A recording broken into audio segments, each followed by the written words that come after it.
That would. I can say it again. I mean, we're live now. Go for it. You have satisfied the goddess of Hannah for now. Clip that. For Oh now. shit, guys. We might get a kitsune tonight. I'm excited for that shit. Icarus making a note of that. We were talking about it before, like, if you consider Kitsune's character, it's probably just been in the cells the whole time, just watching there with like a bag of chips going, Yep. I don't know what's happening, but okay. I have no idea what's going on here, but I'll act like I do. You had you piqued my curiosity, but now you have my attention. That's how Alexander's gonna be. Gentlemen, you have Molly my Weasley curiosity. voice. Where have you been? Kidding. I know what was going on. Listen, listen. Talk to us in that tone of voice, and you're gonna have to sit this session out. I can English. I promise. I've got two bachelor's degrees. I'm smart.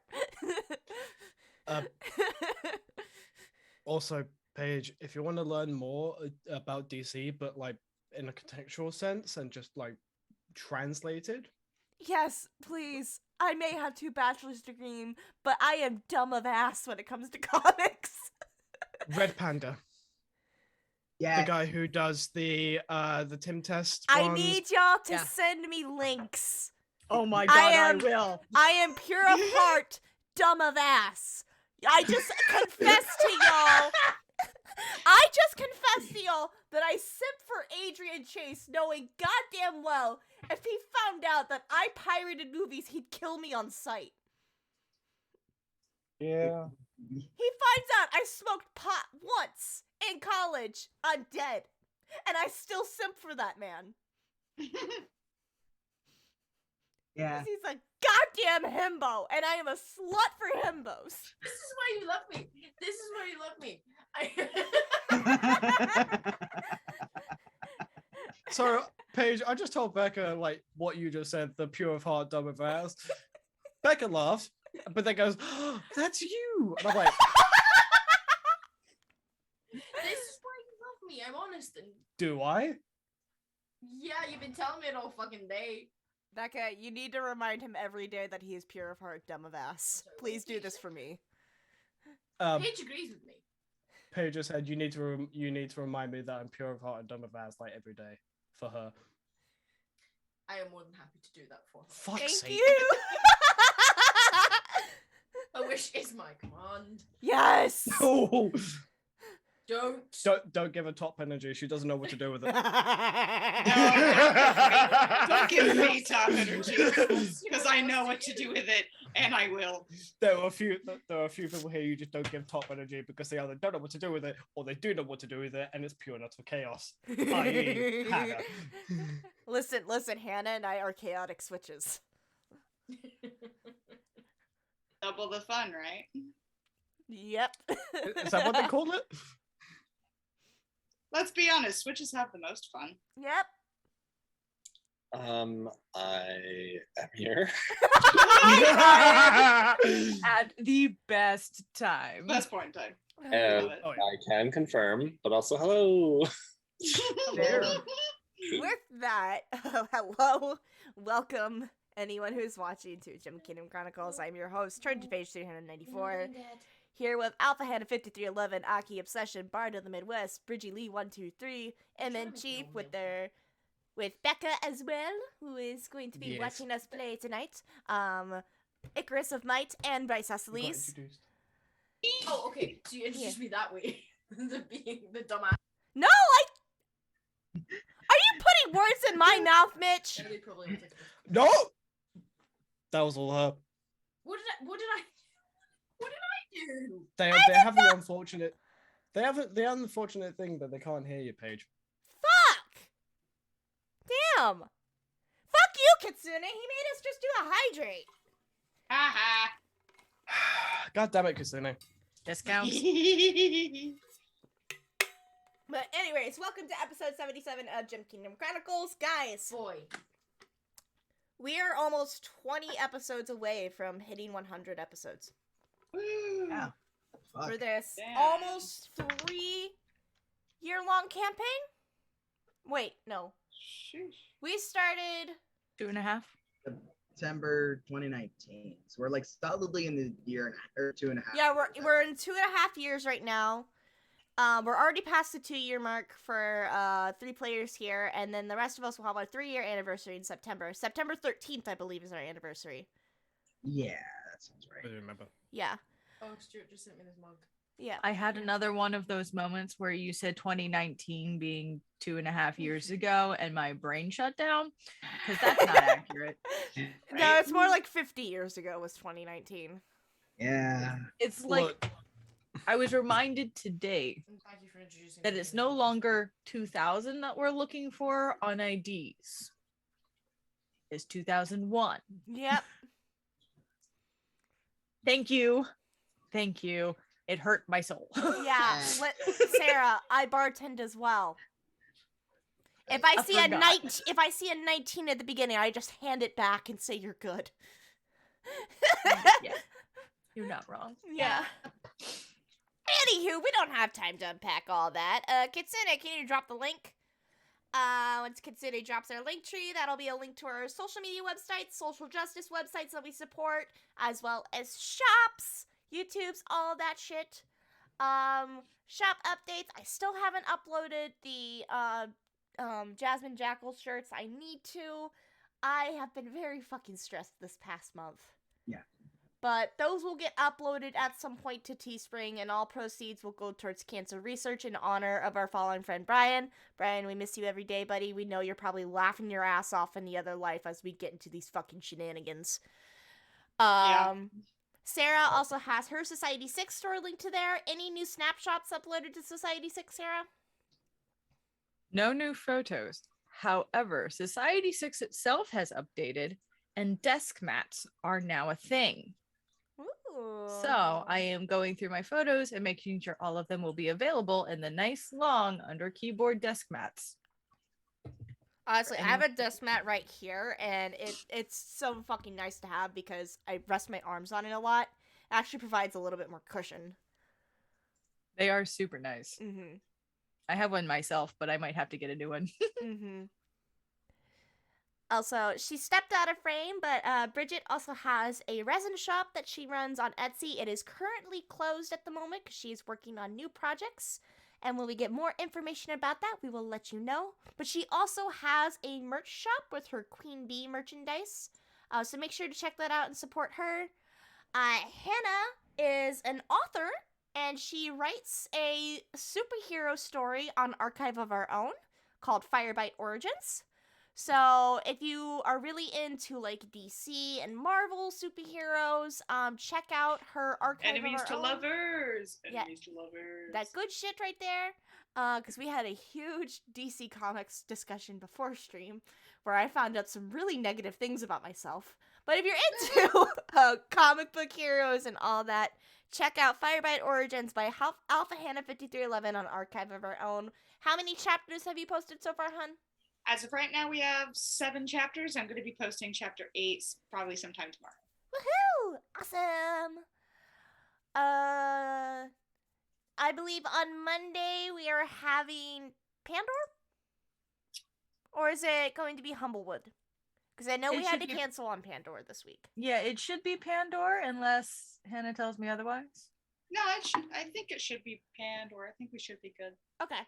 So make sure to tune in this channel again for the next chapter of Secrets of Pandor, which is the homebrew setting run by Hannah here. And alternating Mondays will be Humblewood Heroes of Humble Origin, run by Sarah at her twitch.tv/AkiObsession. I'm also part of an all-queer D&D podcast actual play that we run every Tuesday at Ryan the Enchanter. It's called The Queer Questers.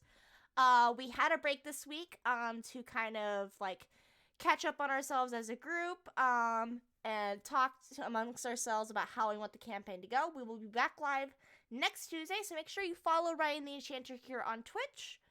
We are currently trying to get his Twitch bumped up with even more subscribers. So if you can spare a subscription, please go follow him and subscribe. He is an amazing creator, and I'm surprised they haven't thrown more chaos at us that they already have.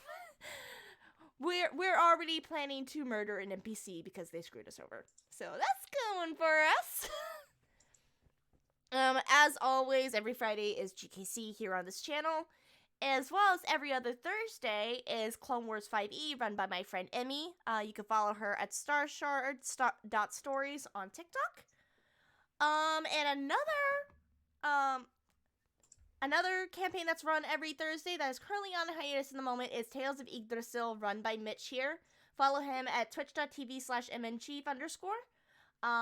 And you said once you get your computer updated, you'll be back to streaming for that, yes? So yeah, base. I don't know if my session is going to be running next week, purely because that's literally the day before I get my new PC. So I may call for another break, and then Sarah's not happy with me whatsoever. I don't like how you ended it.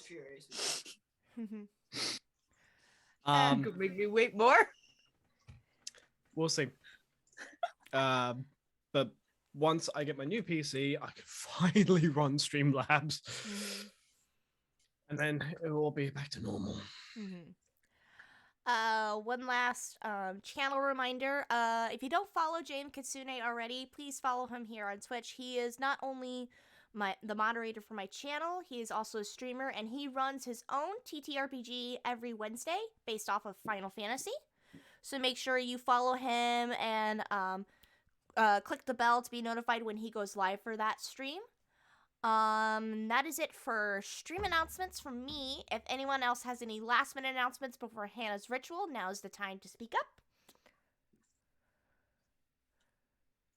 up. I'm hoping to start streaming more than just one game a week. We'll see. I'm getting into my new job, and then I might come home and then stream for an hour. We'll see. Alrighty. If that is it for announcements, Hannah.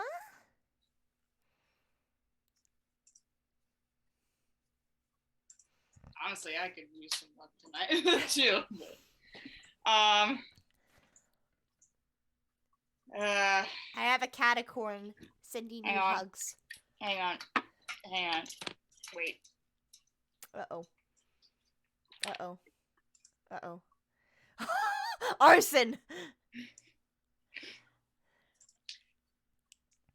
As the flame burns bright, it also casts very long shadows. The brighter you burn, the bigger your shadow will become. But that only proves that you are stronger. If I have learned anything from stories and books and tales of great things, it is that the light always wins out. So just as a reminder, you are the light. You are the light today, tomorrow, and the next. I love you all very, very dearly. Thank you for being in my life. Thank you for being good, well, semi-good influences in my life. Never. Thank you for being my friends. And I may need to kill somebody soon, so help me hide a body. Thanks. Y'all are all bad bitches. Don't forget it. Don't forget your self-worth. Or I you sent will you be a hearing TikTok. from my lawyers. And I can't I sent hear you a out loud. TikTok. Check your Enjoy TikTok. She sent you a TikTok. This is serious. No. This smells really good. Son of a... This smells really good. I didn't want that to Yeah. go out. Alright. If that is it for announcements and Love you all. rituals. Oh god, I gotta get the kazoo. Because Wi-Fi98 gifted me an official kazoo to use. He gave me way too much fucking power with this, and we're already gonna use it against the queer questers. Without further ado, holy Hera, all announcements done before 20-minute mark. This never happens. That is so true. It usually takes us almost half an hour to get through announcements. But then again, we had to wait half an hour to even start, so. Without further ado, let us dive into tonight's episode. Almost 20 away from 100 of Kingdom Chronicles.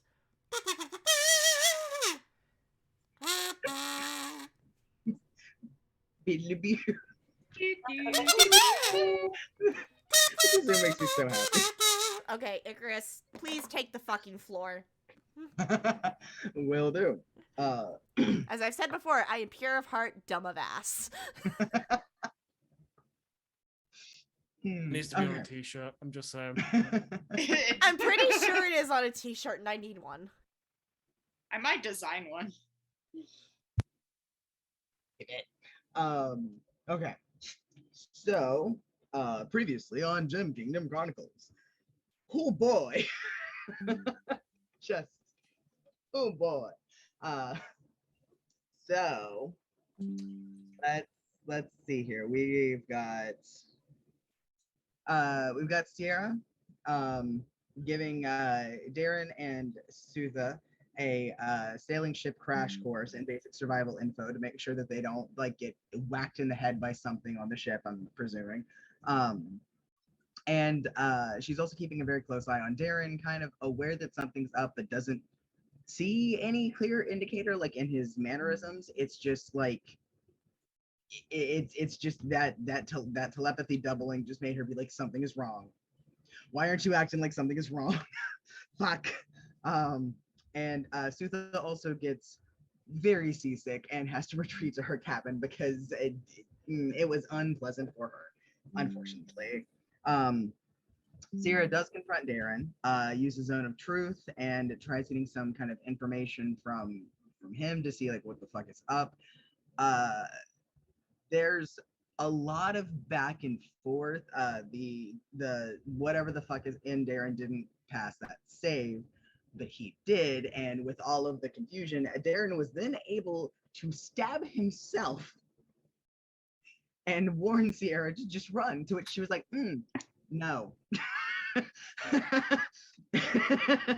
Pure of heart, dumb of ass. Again, murderous himbo. What do you want? Oh, now I'm picturing Darren in Vigilante's costume. Fuck me. Darren is Red Hood. Anyway. No, but Darren being voiced by Jensen Ackles would just instantaneously make me pregnant. I'm just saying. Especially if Jensen Ackles tried a British accent. Same. What? Look, even then, I think I might get pregnant from that. Yeah. Same. So Sierra just straight up knocks Darren out, just like, I ain't dealing with this shit. Ties him up and puts him in the closet, a la Rapunzel style from Tangled. I've got a person in my closet. Person in my closet. Back in Diamond, Devotion has a little chat with Loki, who doesn't really have any real sort of insights and is honestly just needling him because he can. Like, why the fuck not? I'm still stuck here, man. And while he's looking through all of the stuff that was left in Severance's tent, finds a small miniature sunflower painting, like tucked into her pillowcase thing. So, nice little dollop of emotional damage. Zinc. Emotional damage. Exactly. Zinc gives him fire breath, and they destroy the entire place. Just get rid of it all, cleanse it with the burning fire. And Zinc finds out that he has Flortma's bag of holding. It just sort of appeared. And they fill it up with the gold that was in that cauldron. that was being used for as like the that was randomly collected by all of the bandits that were working for her. And they go to find Drax and Isla, who are at their forge.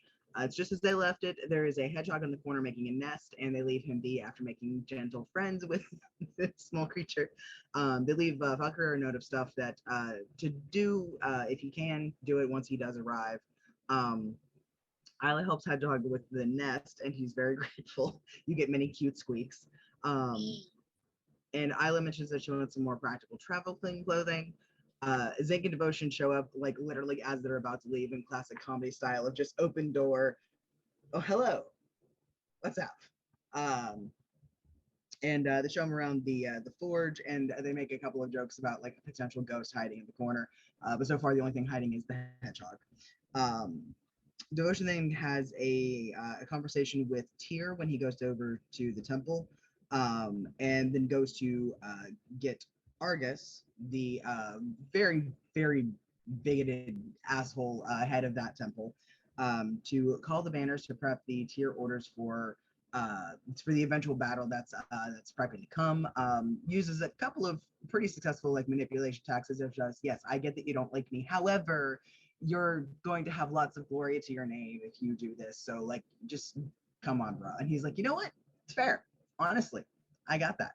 And a little bit of intimidation, just because I can. A little intimidation, a little manipulation. It's fine. It's fine. All in a day's work.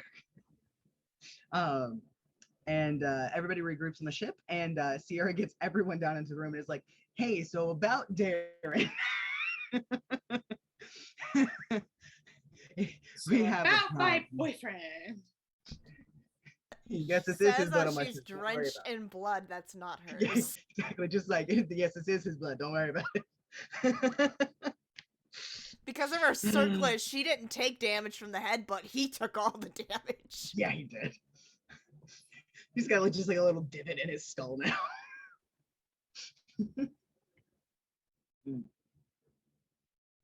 So, she tells everybody what she's discovered, and they're confused, understandably, and not super sure what to actually do about this, like, because they don't really have. They don't have experience. They're not really sure how to like.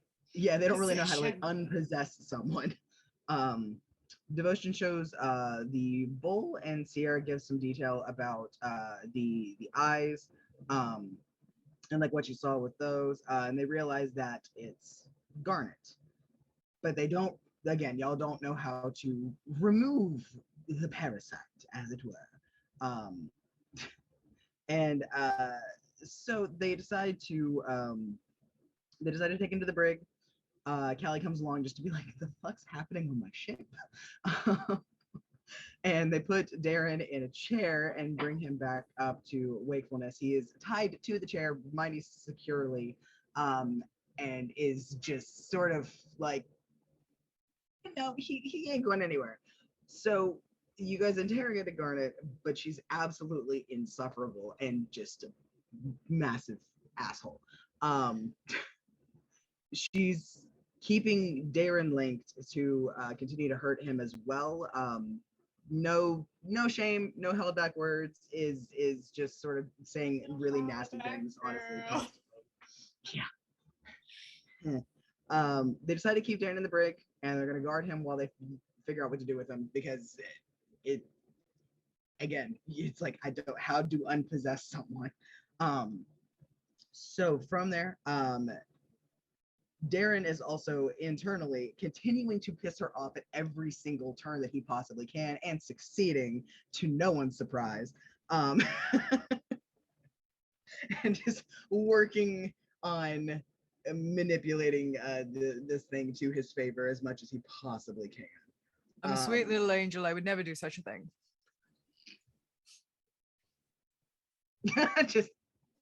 I don't believe you. And finally, Devotion took the bolt that he found in Severance's tent over to Anya to see if she can ID it. And she does. She knows it's a bowl of scrying, but it has more abilities. She doesn't know how it actually possesses people. That doesn't seem to have been something that like the bowl was designed to do. It was supposed to just be a scrying like communication thing. You had no idea about the possession part. And she doesn't know how to reverse it, but she does warn him to be very careful because this is fucking weird. Um, and the last shot that we had was of everyone sort of going around to sort of everyone on the ship. Good lord, looking grim or looking forlorn, trying to like grapple with the situation. Um, we also see Darren sort of focusing on something within the headspace. And then we see that Garnet locks eyes with the audience, and we can see them in much more detail, and smirks because, of course, she does. So She's a bitch. because she's an ass, she's terrible. She is a villain. So, somebody eventually down the line just, oh no, she's hot. Anyway, so but yeah, so we've got all kinds of little goodies sort of stashed away. So you guys are definitely dealing with some wild stuff at the moment, considering what's going on with your friends and with everything else. And Sierra is curled up in the crow's nest currently. Yeah, understandably.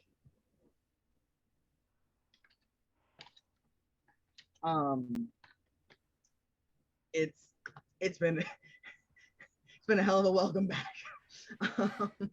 She left for 1 week. 1 week. Man, can't have shit. Not even by choice. She was gone for a week.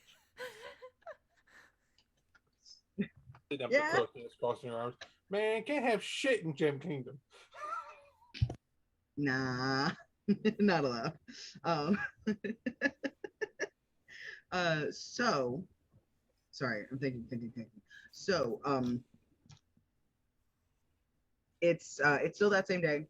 You guys, I believe, are most likely just getting everything together. Like you said, you guys were prepping the ship to take off. I'm gonna guess that we've got to get Anya off as well and on her way. Yes, there we go. So, with that in mind, now that you've cleaned out Diamond, now that you've gotten everything sort of going, Devotion, you guys have a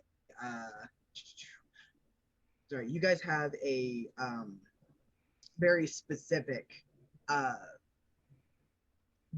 like coded stone essentially that you're able to use to call the person who has the children, that you could only use like once it was safe. Like you can only call of your own free will, like once it's safe and once both of you are together, kind of thing. So y'all are probably like making sure that she's got everything that she needs together, especially like with the twins, before heading out.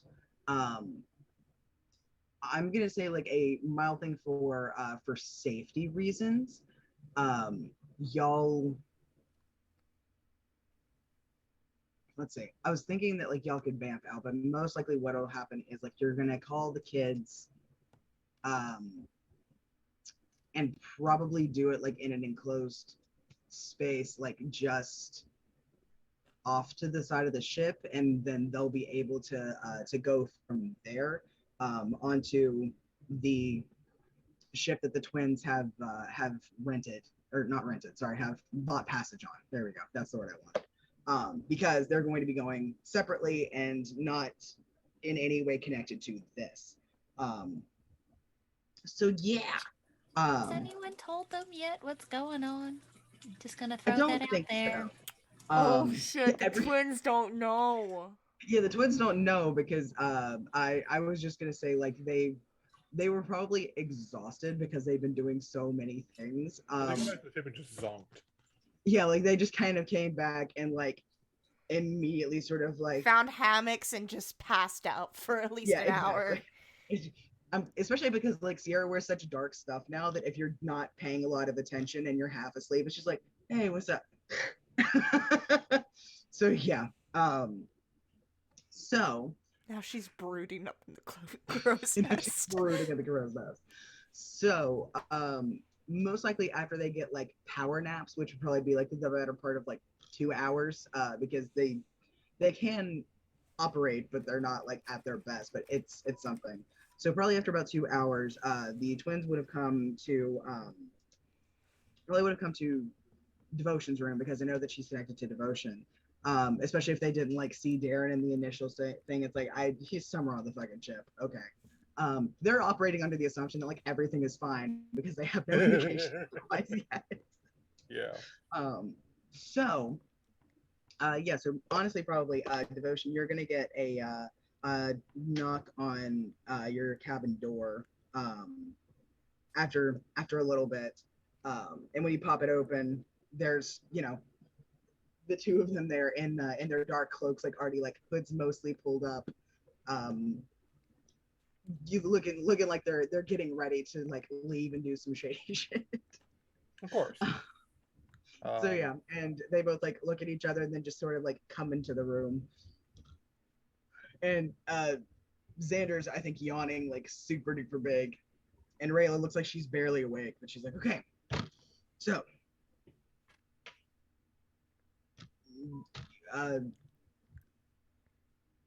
is it just, weren't there supposed to be a couple of others? Yes, we were about getting ready to summon them here, but we wanted to do it out of sight. And it gives us a chance to let Sutha say her goodbyes to the kids, because while the plan is involved keeping some things from the rest of the group, as in not knowing exactly where you all are going to be, and since that's part of the point of going aloof, she has missed them and their furry companion. And giving them some time together before you all head off is going to be important. Yeah, all right. The kids aren't going to know any of the details of what we're doing, just for their own safety. They know that we're going to stick together. They know that we're going to keep moving and stuff like that. But we won't be telling them any specific cities or names or anything like that. And we'll have to figure out some other nicknames they can go by in the meantime. We have a system in place. All right, wonderful. The only one you have to worry about keeping information from is Dante, because he's a sharp kid. But Amelia will, as long as her mother says to trust you, she's going to trust you. Dante may be a little bit cagey at first, but he is, because he's defensive of his little sister. All right. Well, in that case,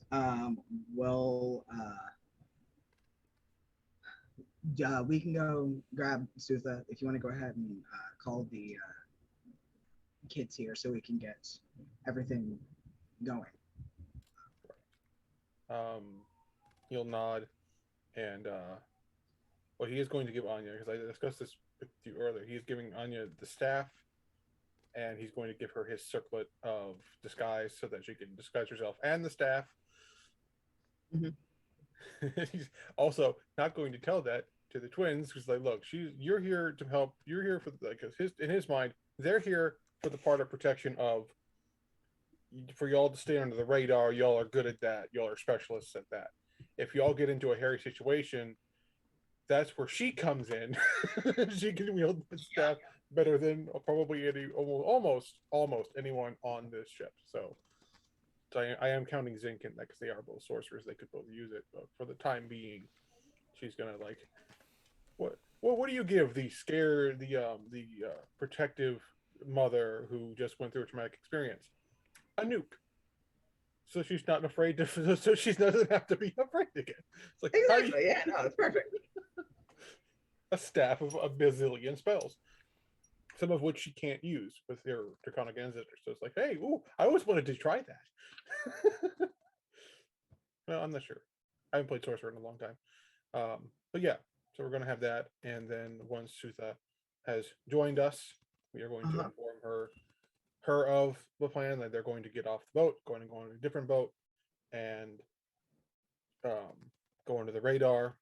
And once everything is over, we'll use the same stones that we're using now to bring the kids here, to let them know that everything is safe. Okay. Gotcha. So Now, yeah, the do I remember twins, the hand signs for summoning jutsu? I'm sure you do.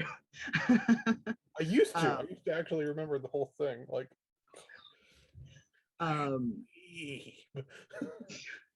so they're gonna leave real quick and go grab Sutha. While they're gone, Anya doesn't really say anything. She's just sort of at your side and like holding your hand whenever she can, and and has the stones in hand, so that y'all can go ahead and do the thing. Once the twins leave and close the door behind them, she sort of glances up at you and then down at the little ones or down at the stones in your hand, and gestures or in her hand, and gestures for your hand as well to put on top. Okay. So once you do that, like I said, these are sort of specialty, very, very precision, I guess I would say, stones essentially. They're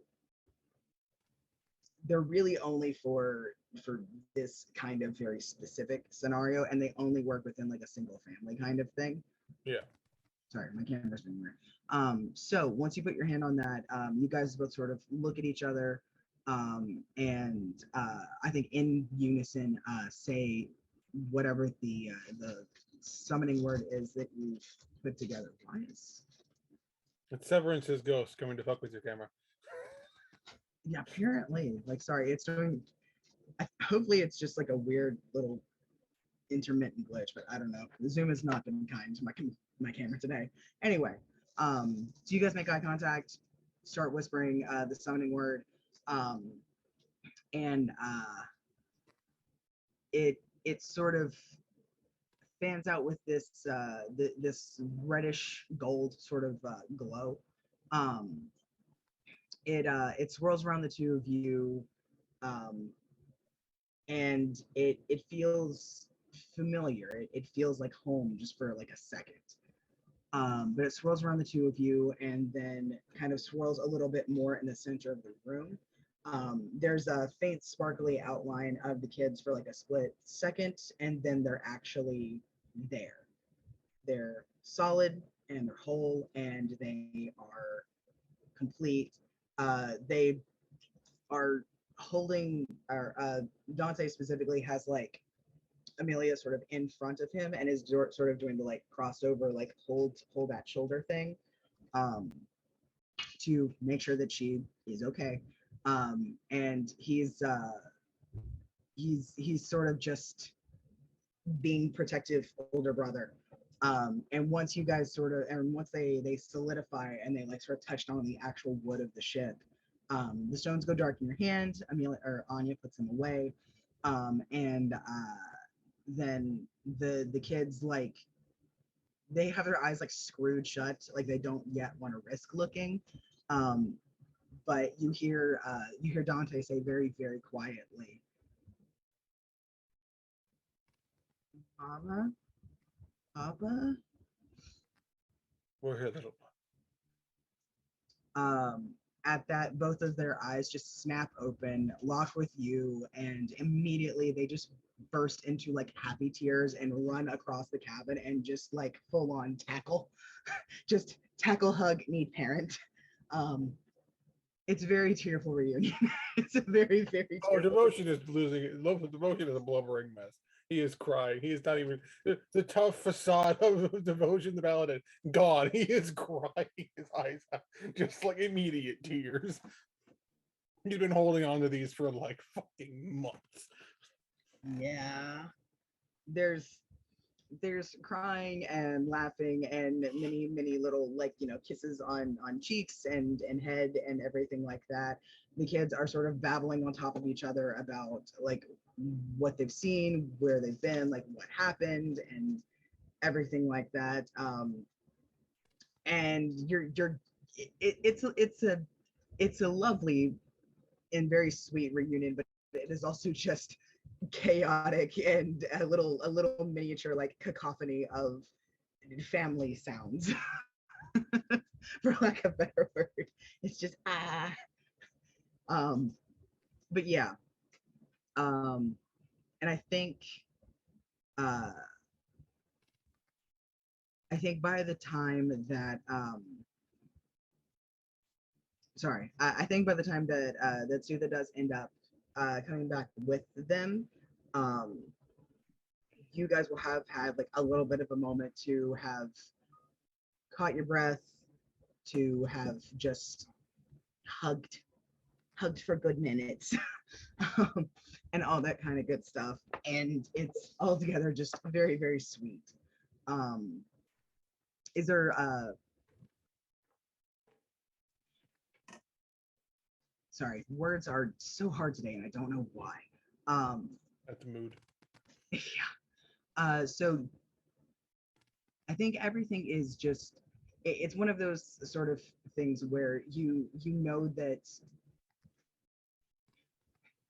I'm trying to think how to phrase this. Basically, you guys have like that really good like just tender moment, but I think it's one of those things where it's like while you're getting to do that, it's almost like you're getting to do it like privately in a way, like that camera slide to like a transition screen that goes over to them like knocking on Sutha's door, if that makes sense.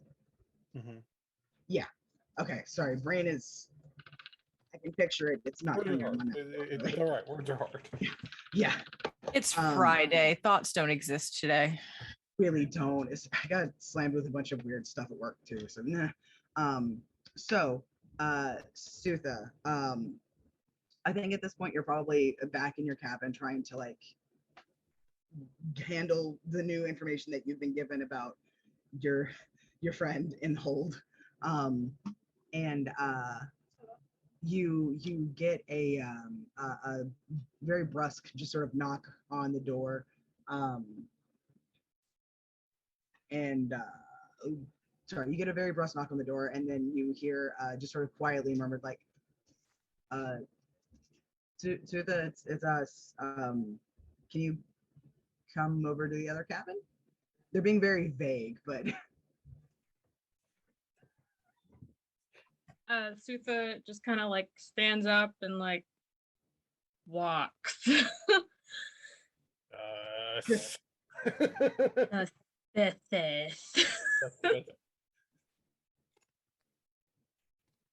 Yeah, so she goes over.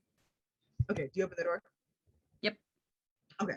So once you do, you see the twins there with like their hoods aren't pulled all the way up, but they're very, very high around their faces.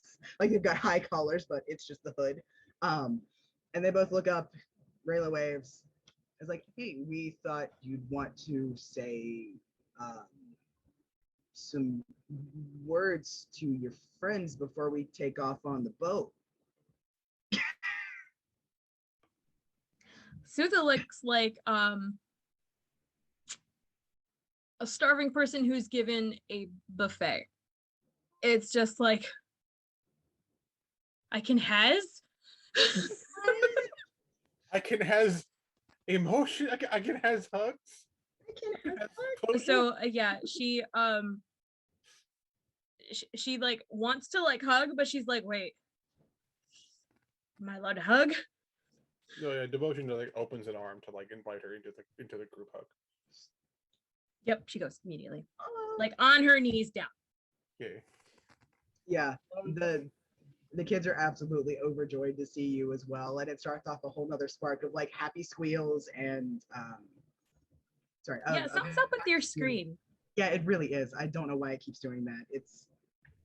I haven't changed anything with my camera at all. I don't know why it's being weird. And all of the other stuff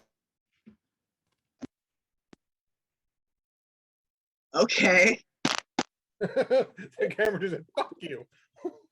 Apparently, good Christ.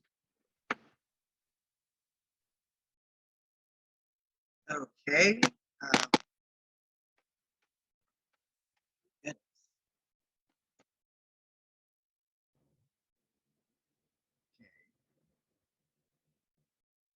Let's. Look at that fluff. Hey, that was weird. Not pleased with that today, but all right. It could not handle the emotional overload. I guess. Hey. Like I feel that. So when Sutha comes in, it starts off a whole nother round of happy squeals, more babbles, additional hugs, lots more tears, all that good stuff. The oh gosh, sorry. Remind me, is it Dante or Amelia who has wings? Amelia. Amelia's wings are just like going at like almost hummingbird speeds. And she's hovering like every once in a while from it. She's like a balloon. You just have to occasionally like near, just like pull her back down. Back down. That's great, Katie.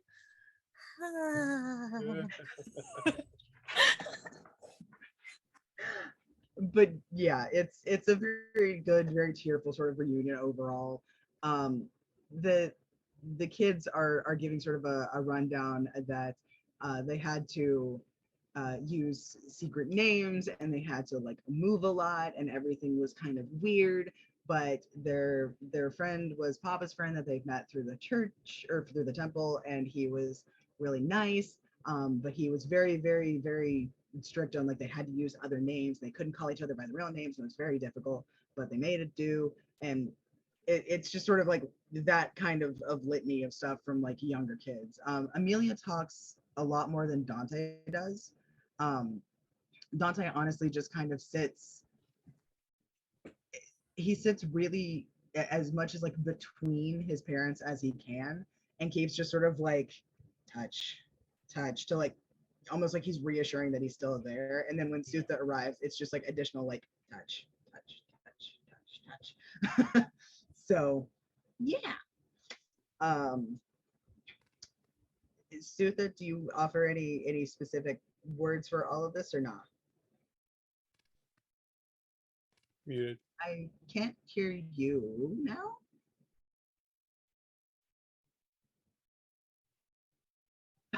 What did you do? Didn't need to hear that to know exactly what was said. Yeah, didn't hear you, but I saw from the face of like, what did you do at the cat? Can you hear me now? Yes. Okay, what did you do? We figured that part out. I wanted to love and affection forever. That's all I wanted. So does Sutha know that she can speak freely at this point, or can she not? Oh yeah. So she just goes off. I fought a dragon. I did this. Blah blah blah blah blah. We all did this. There, dude has a lady in him, but not like a real lady, but like fake lady, but it's still a lady, and like we're still trying to figure that out. And then Sierra got goth real quick. Are the twins still in the room? Yeah, no, the twins hear that. And shit! You look like a lady. Well, Sutha doesn't specify which dude has the lady in them. They're just sort of, because their first thought is, of course, something like, we can't talk about sexy times in front of the kids. What? Like, is that the conversation we're starting at this age? No. So they're definitely confused, but they're like,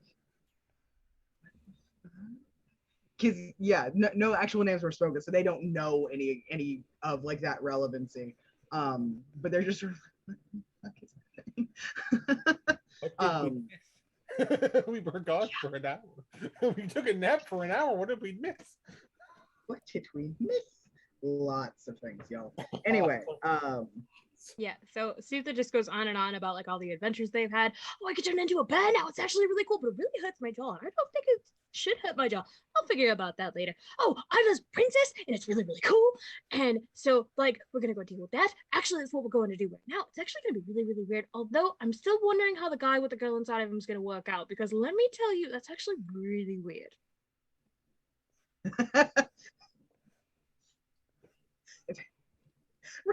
Sorry, real quick. Sutha, I know your passive perception is like through the fucking roof now. Devotion, what's your passive perception? Not as ridiculous as Sutha's. Wait a second. Fucking rogues, man. I closed one Really? tab and apparently it closed my character sheet tab because I can't read which fucking tab I closed. I don't even have that many tabs open. Passive perception is 13. Oh, okay. So, Devotion, you don't hear this, but Sutha, you definitely do. Xander like leans over to Rayla and whispers very quietly, like, "Isn't it supposed to be the other way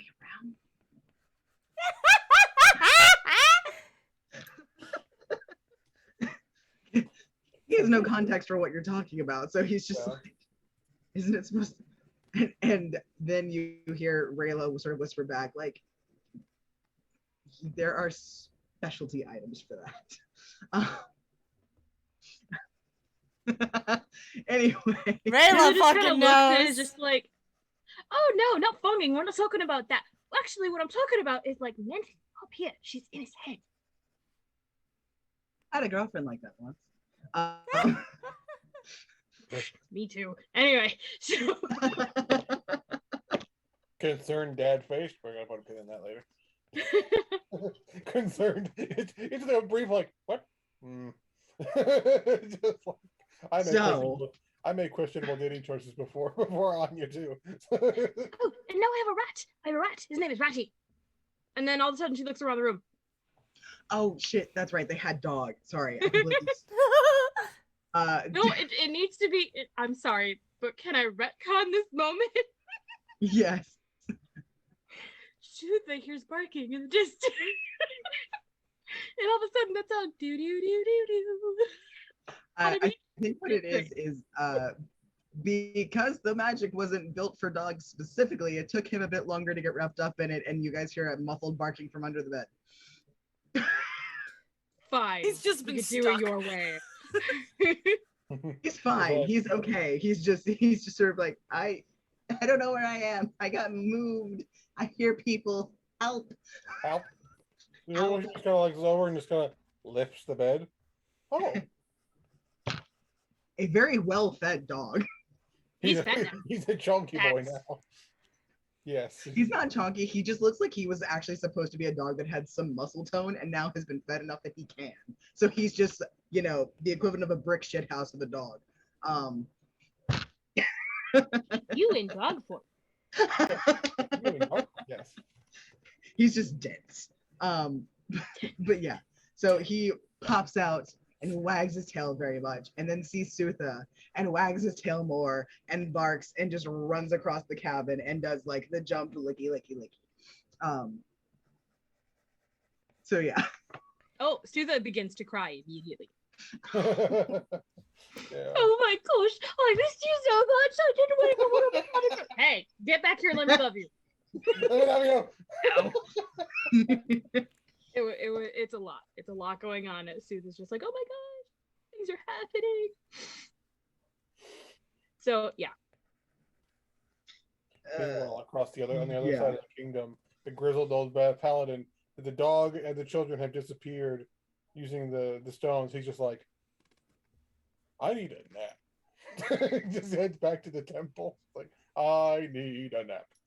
My job is done. I need a fucking nap. Yeah, it's whoa. The kids immediately like regale you with a couple of quick tales about how Dog was so good and he was a protective boy and everything was wonderful. And he would sleep near them and he would like very carefully like give alarms and stuff. And he knows how to do like a quiet growl as opposed to a go away bark. And he learned so many things so quickly. He did it all on his own and it was so cool. At least from the kid's point of view, that's what happened. You honestly don't know if like your friend was helping to train the dog, or if the dog had like prior training, or if the dog is just He's probably secretly assuming a super little bit of smart. both. Because dog was like kind of smart when they had him. He knew some things, but like the paladin's just like, I'm going to be keeping this dog with us because it's, I was asked because this dog is not going to leave these children. Gonna look like I said, dog aside, we're gonna need some ground rules.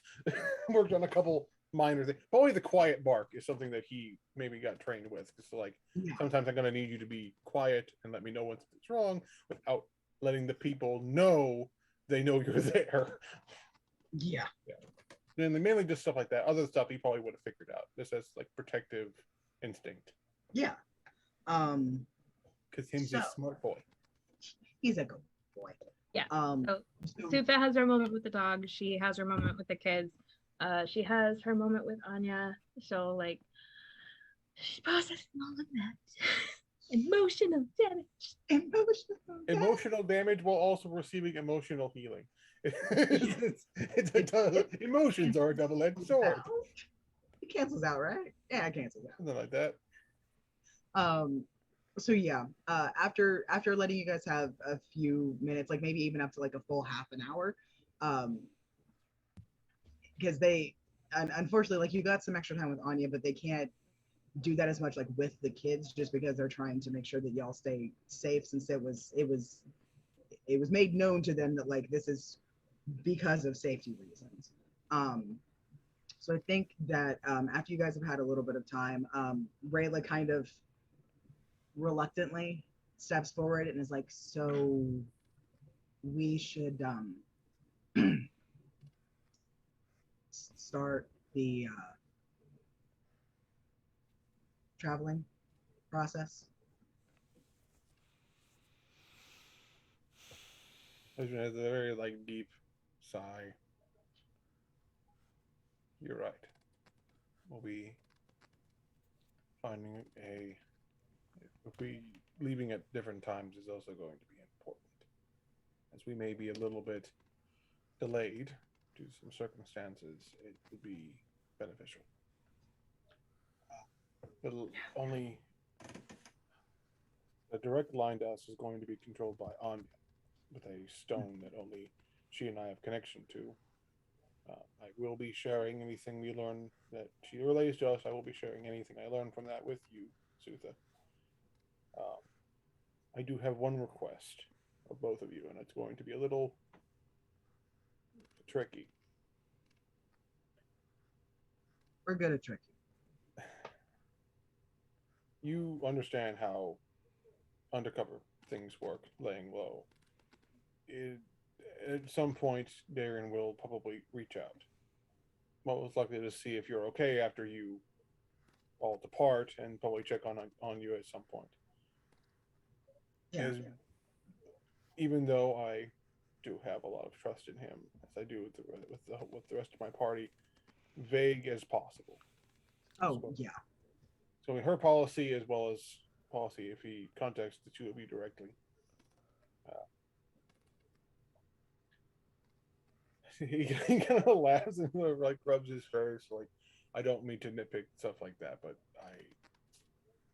I don't want to risk losing them or risking your lives unnecessarily. Understandably, you're allowed to be nitpicky when it's your family. While you guys are having this conversation, you can hear your kids sort of in the back, like,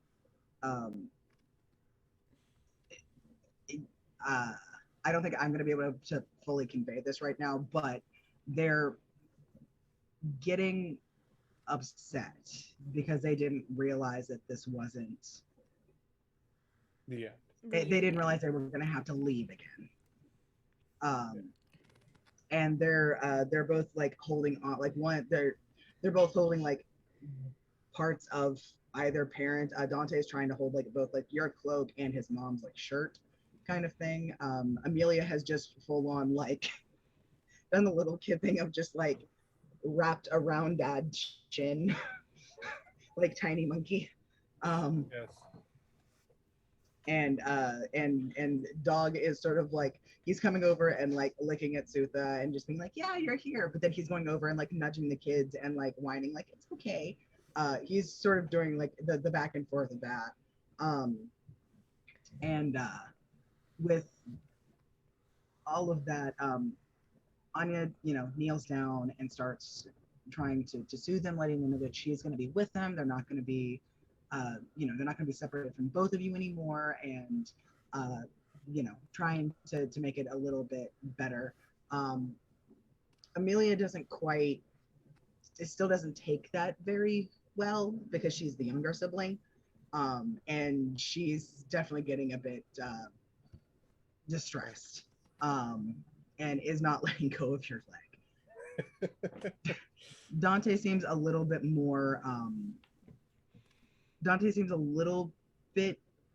more composed, but he's still like he hasn't let go of your cloak either. So what do y'all do? Devotion will sort of reach down and try and not like pull her off of his leg, like but like more like trying to move to like pick Amelia up. And after he does, he sort of kneels down to get her and Dante.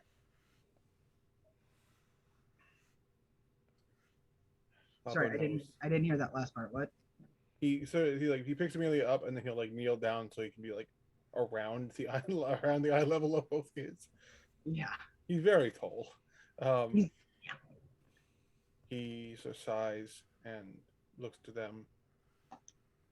Papa knows that this is not what you want. It's not what Papa wants or Mama. But there are still very bad people who want to do very bad things. Papa and his friends and your big sister need to go fight these bad people so that they don't hurt anyone else. So that when it's all over, you and me and Mama can live in a little quiet place. No more Papa going off to fight monsters. No more sneaking around, hiding, and using fake names. Just us.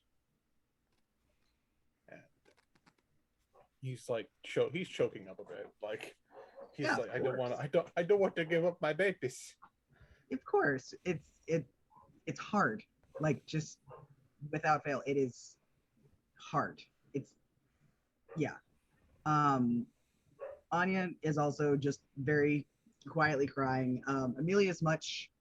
I think Amelia would be considered the loudest out of all of them, but it's because like she's not trying to stifle anything. She's just sort of like crying. She nods as though she gets it, but it's also it's a lot. It's a very big. There's a lot of big emotions, and she is not quite in the age where she's able to fully regulate. So she's just having some time. He gives her a little kiss on the head and sort of like presses his hand on Dante's face and looks at him. And I wanted more than anything for you to not have to grow up so fast.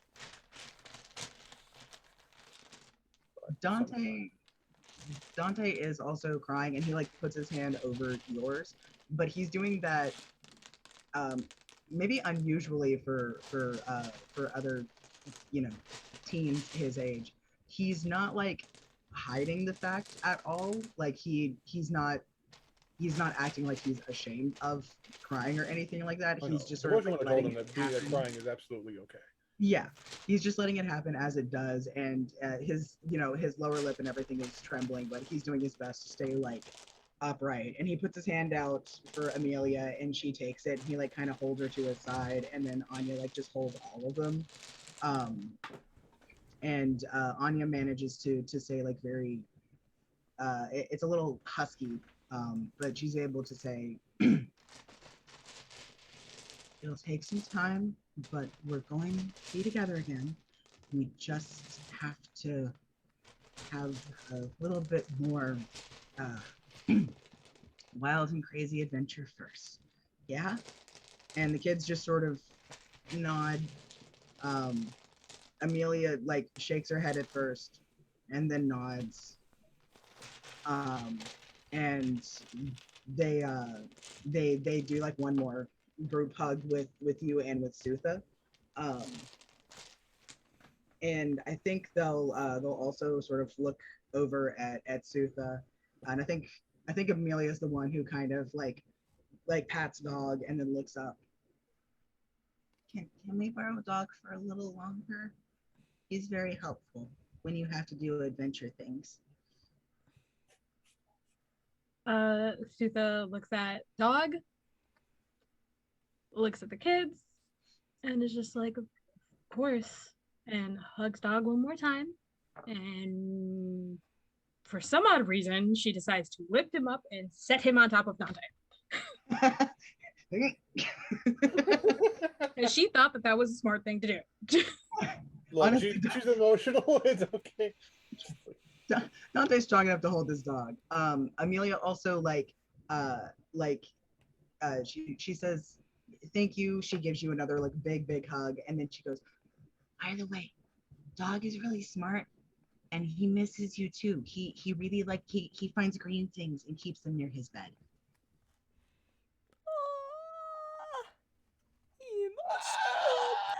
Sutha kind of just like looks up and does the whole like not gonna cry mentality dance in her head.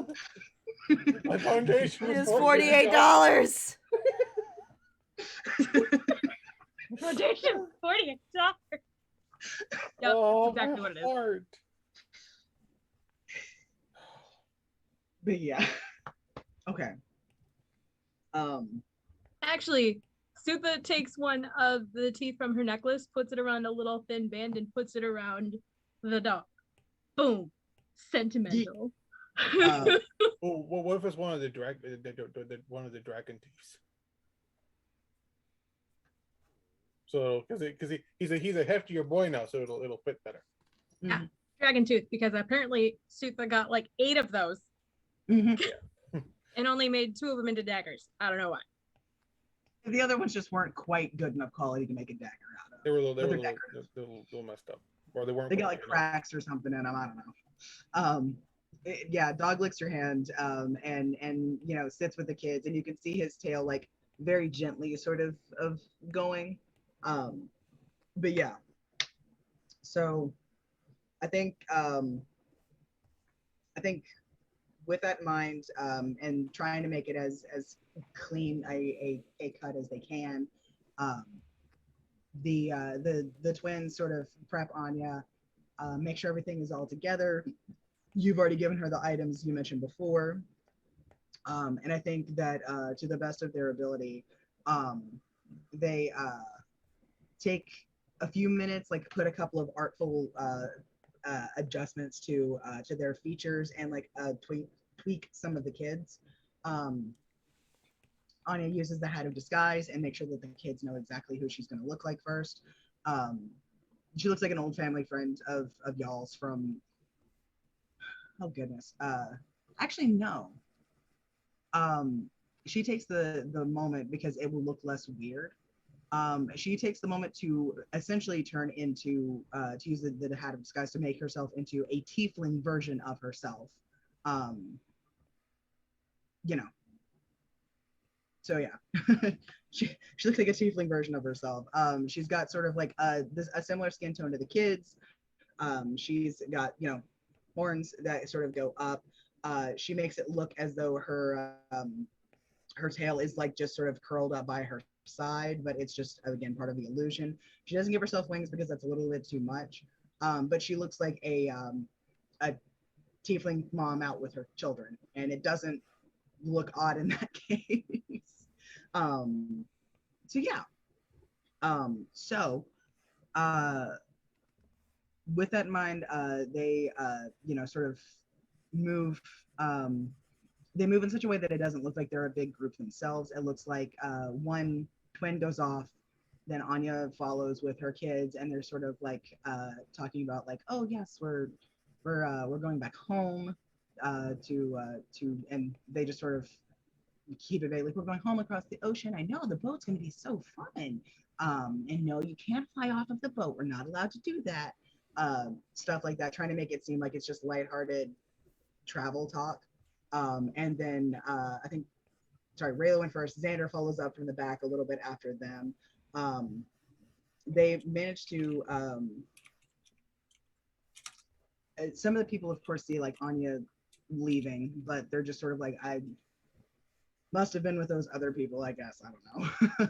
Or something. They don't recognize her. They don't know who she is. And they keep it going, and they don't see the twins. And the twins, since they're up for a job, they're both figuring like, well, we'll contact Aaron later, let them know we're good, and we'll go. But for now, we've got to get them situated.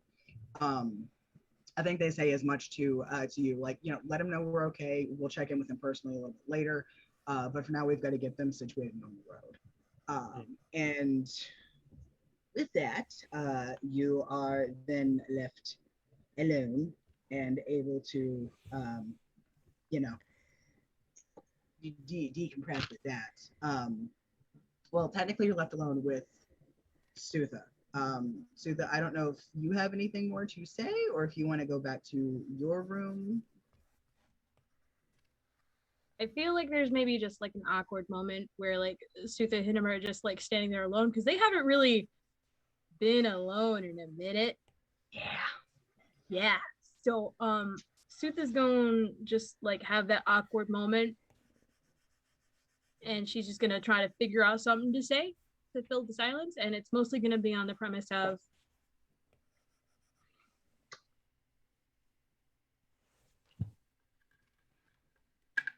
I forgot what I was gonna say. No, that. It's mostly gonna be on the premise of Feel like that. I really wanted to be like, so how's it going? But it's not. It's gonna be more on the lines of like I'm glad they are in safe hands. And then she's just gonna nod and she's just gonna kind of walk to the door because what else is she supposed to say?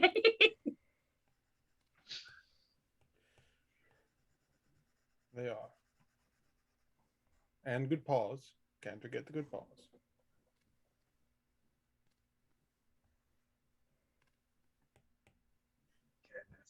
She looks back at you before she closes the door and she just kind of like chuckles and smiles and like walks out. Yeah, he waits for the door to close and then he just kind of like stares. He's just staring at the floor like, Yeah. I don't know. Like the emotional damage sets in, just like, Yeah, he's gonna need a little bit of time to decompress, which is completely fine. he's Surprisingly, going to, I don't know if I actually to say that I took it, but when we got the stuff off of Dayrin, if he had spotted the journal from Severance, he probably would have taken that. there. We'll have you looking over it at another. He's going to look over that to distract himself, see if he can glean anything. You know, distract from the pain. It's great. See if he can figure out what not Dayrin fucked up. And he's gonna sit in his room and read a book to deal with his emotional damage. All right, good stuff. So down in the brig. Well, actually, Callie. Hey. What up? So you're aware that some people needed to leave your ship before you could go. I don't know. I don't think Sierra would have told you like too much. I watched 3 grown adults enter my ship and watched them leave with small children. It's very confusing. And a dog, 2 children and a dog who were not on my ship when we pulled into port. Yeah, it's just right, and you're leaving, and where? Why? Why are they pink? They're terrible. Because they're still young. They're still very pinkish. Yeah. So thankfully, at least for which specifically, given your past, will probably ease your mind. Something that is hopefully specifically a good thing to note is that they do at least look related. Like they do legitimately look related, and not just because they're tieflings. They do like look related, and the kids actually look. They look a little. They look a little sad, but actually happy too. If that makes any sense. You're not sure what the hell that means, but like they don't look like they're in danger. They don't look like they're distressed. So this isn't a bad situation that you need to intervene because you've seen that before. You know exactly what that looks like. This is not that. Also, I don't know why I looked down when they're obviously very much taller than me. Well, yeah. Maybe you're high up on the ship somewhere. Yeah, you may have been up like at the wheel. The helm. Yeah. Do you have a specially built stool so you can access the wheel? The helm? Yeah. I don't know how often she herself takes over the helm because usually there's a different individual who might run that. Mm-hmm. But she has accommodations where she needs to. Yeah, honestly, especially because like I know a lot of things need to be bolted down on a ship. It's probably a thing where like there's like a thing that you flip and it just sort of like pops into place because it's bolted, and then you flip it and it pops back down. Took a little tinkering, but you got it. Yeah. Figured it out. Okay, so so you're on the ship. You're everything that you have seen so far is good to go. The ship is stocked. The people that are supposed to be on here now are on here. The weird ass person in your brig is holy shit tied up.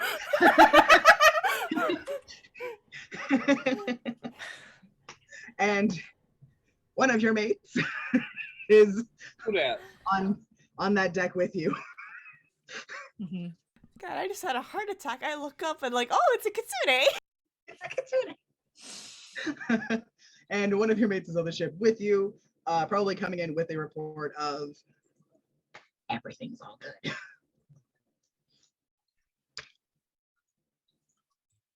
Captain, do I want to know why there's children leaving the ship? I don't even know how they got here, to be honest. Nope, not going to ask. No, neither am I. At all. Last time kids were involved and you were involved, a beholder nearly killed me. Technically, he's still on board, so that's not the last time.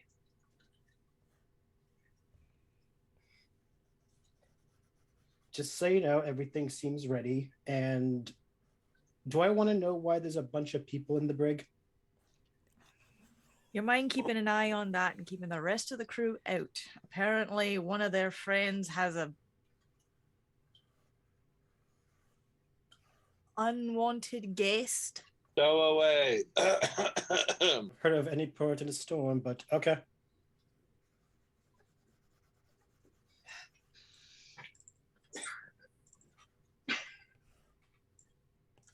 I'm gonna after asking Alec to go check on those in the brig, check on Cuttlefish. I can find her. She's up in her perch. Is that a Raven Queen pun? Anyway. Yep. It's a Raven Queen pun.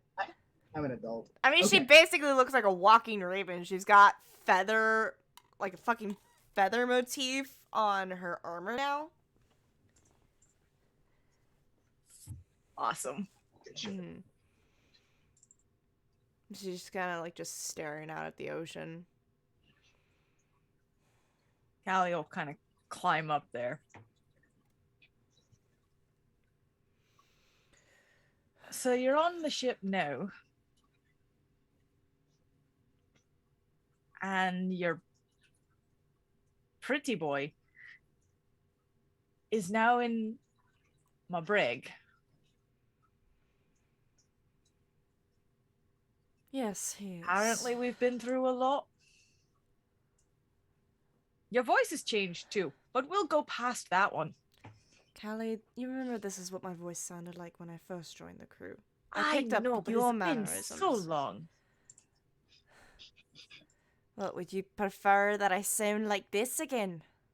It's more familiar, yes. I gotta do anything for you then. It's been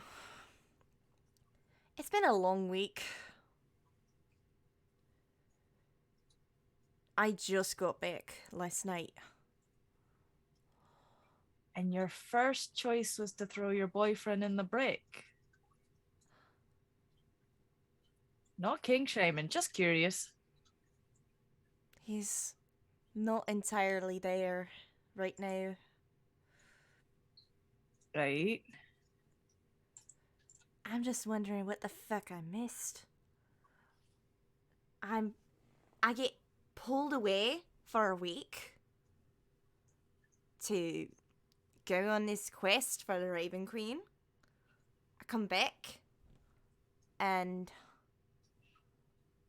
he's fucking possessed.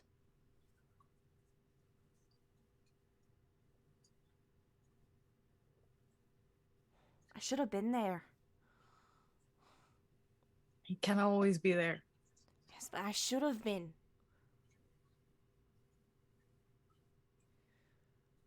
It helps. It didn't help me none. It's still a lot for me to process right now as well.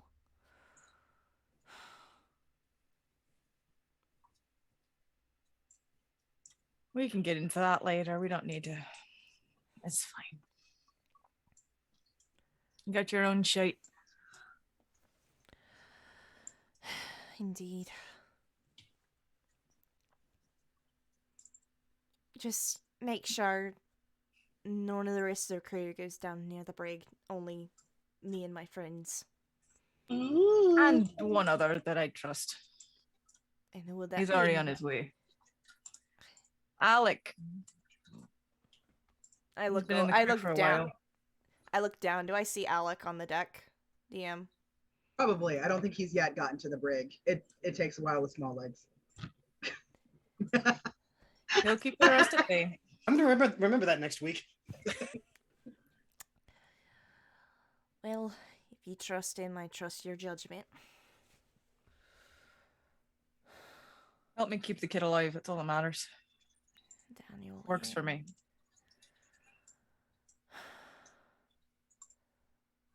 Well, I'm probably just gonna fall back into my old routine until All we right. reach Pendalen. They told me to stay away from the brig. I'm gonna try my best to do that, but it's hard.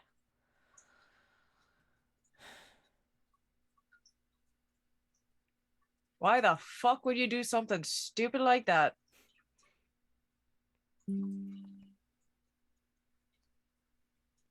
I said I'm going to try my best, alright? Fine.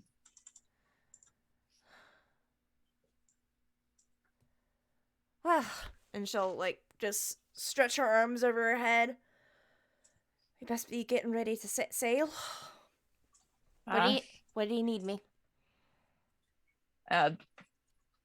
Callie will pass off the information needed and then go, and thanks for humoring me. I really just wanted to hear it again. And then start heading back down. That was very difficult to do. Not doing it again. You say that? No. Is heading down Oh, for the ladder. fuck's sake. And Sarah just falls into a routine of getting ready to set sail. Good shit. Okay. Yeah, you're able to very, very easily make it so you guys get everything underway. The crew, I know that you you guys had to hire on some additional people. Or yes or sorry, yes, you had to hire on additional people, or no, I cannot I remember. would have had to hire additional crew. Yeah. Okay, I thought so, but I was like, brain was not computing. We so lost yeah. a few crew to a giant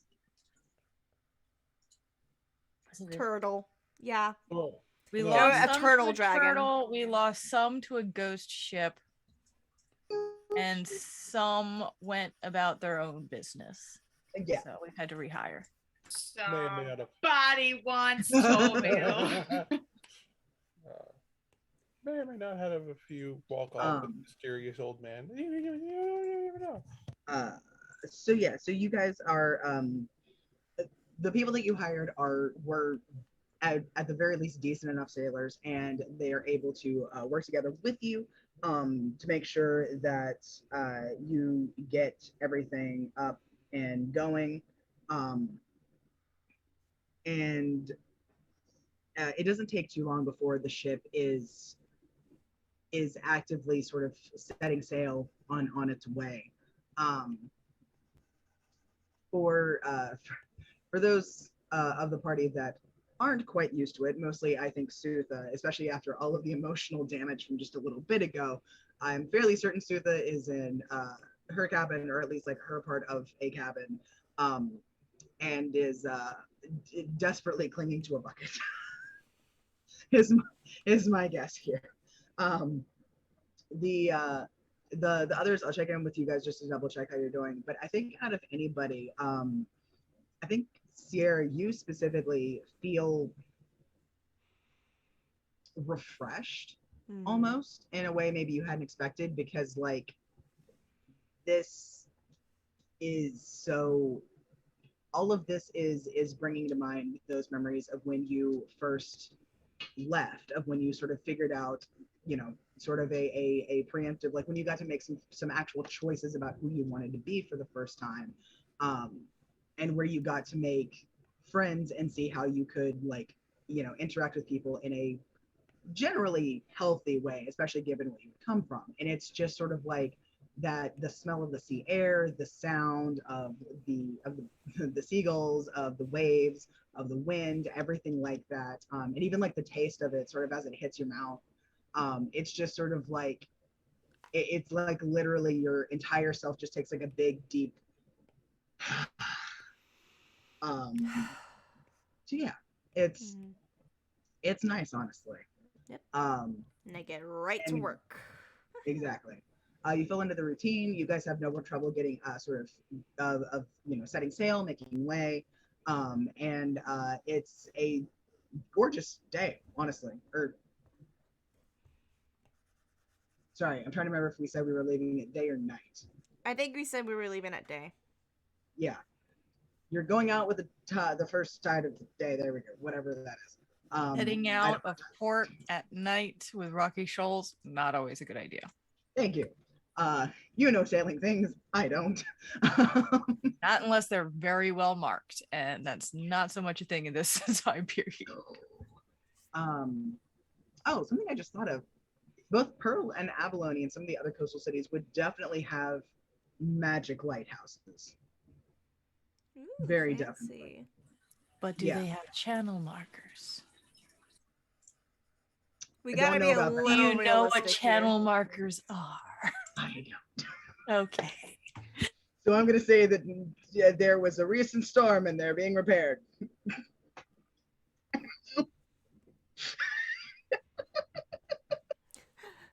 Look, man, I don't fucking know, okay? Sarah just took 1d12 emotional damage from that. Sarah's just like, oh, honey, sure they are. Okay. Anyway, so yeah. So, Sierra, you like I said, you lose yourself in the rhythm of that for a little while and manage to put out of your mind, even just through sheer force of focus and distraction, you manage to put out of your mind for just a little while everything that's going on down in the brig and what to do about all of that. You get a solid like 2 or 3 hours of peace while you're making way with the stuff. Mm-hmm. Speaking of the brig, Zinc and Isla took the first watch shift with Lady Bitchiness in Darren. And she's been which by the way I'm going to be saying she because you guys know that it's Garnet at this point, so just as a small clarification, I'm not misgendering Darren. No, it makes sense. Yeah. So she's been remarkably quiet for a little while. And I think probably around this time, since Alec, you were helping with some of the other prep and everything looked fine originally. I think now you actually have a chance to kind of go down and more thoroughly inspect like whatever the fuck is going on. So you honestly, you probably come down to the brig and you hear this really, really annoying, but catchy. It's a frustratingly catchy whistle, like somebody's just whistling. And Isla and Zinc would know that this is just something that Garnet's just been doing for the past like 20 minutes, is just a whistling. I'm she's whistling because I'm a dick. She's whistling just the chorus melody of Oh no. Call Me Maybe. No.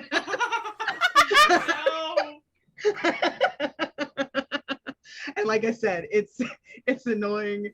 It's frustratingly catchy, and you just know it's gonna be stuck in your head for like a week. I would like to rage. Play at that game.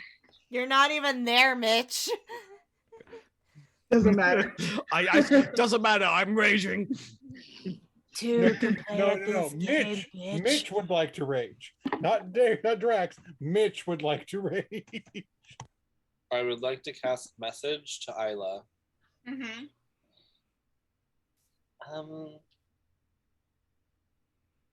I really just want to kill this bitch.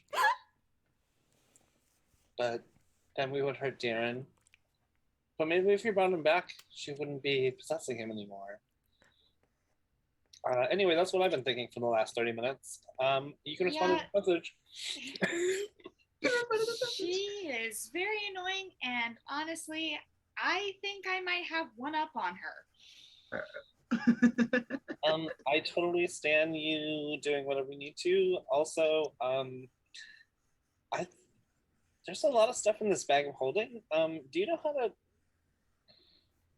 inventory one of these? You can respond to this. Sorry, say that last part again. Oh, you can respond to this. No, that part.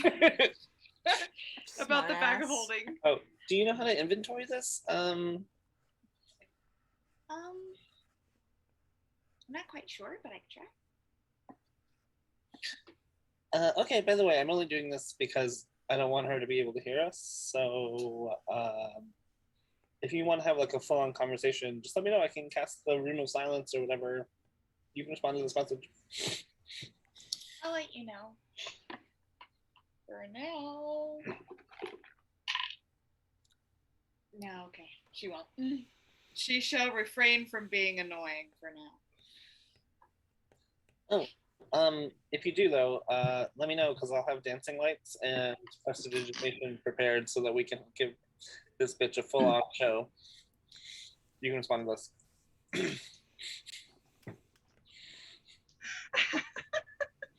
Yep, after that, she's gonna start humming. Friday, Friday, gotta get down on Friday. I love how this is what Alexander walks in on. Yeah, exactly. Like this battle of the humming versus the whistling is probably what Alec walks in on. It's just yeah. You walk in on a strangely discordant concert. Wait, someone's opening the door to here? I mean,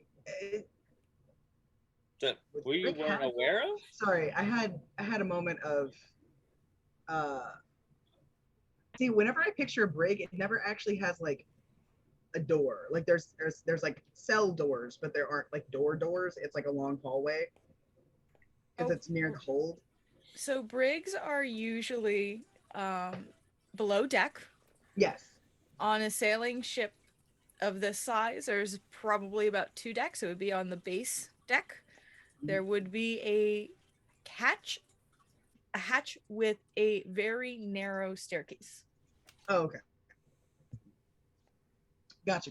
Okay, so honestly, it's probably just that the hatch pops open, and you see some small legs descending. You're not supposed to be here. Alexander reaches the bottom and sees the blue and just stares. Are you supposed to be that color? I need an insight check on why is he here? God. 15. Because Zink is about to like Zink has been listening to this bitch whistle for like an hour now. Do not nuke my crew. No one mentioned that someone would be checking in on us, so So with your 15, this person looks like a sailor. Like just wholeheartedly looks like a sailor. Actually, sorry, Alec, what do you look like? Give us a brief description. I don't know. yeah. After first encounter with Callie, he got a wardrobe upgrade. He is wearing best way to describe it, the coat Percy wears. Oh, that's a nice coat. And under it is a like black tunic, and on one leg you see 2 daggers. The other side of his hip is a whip and a rapier, and his hair is pulled back. He looks like he has not slept in 3 days or more, and he honestly looks like if you got too close, he would just slap you. Okay. Zink, by the way, is menacingly looking at you while creating like fog, and like these dancing lights are like spinning around to the beat of Isla's song. Off table really quick. Your cousin was with him last time, right? Yeah. I believe Elysium was, yeah. Okay, yeah. Alex gonna look at you and be like, wait. Can you talk with a draw real quick?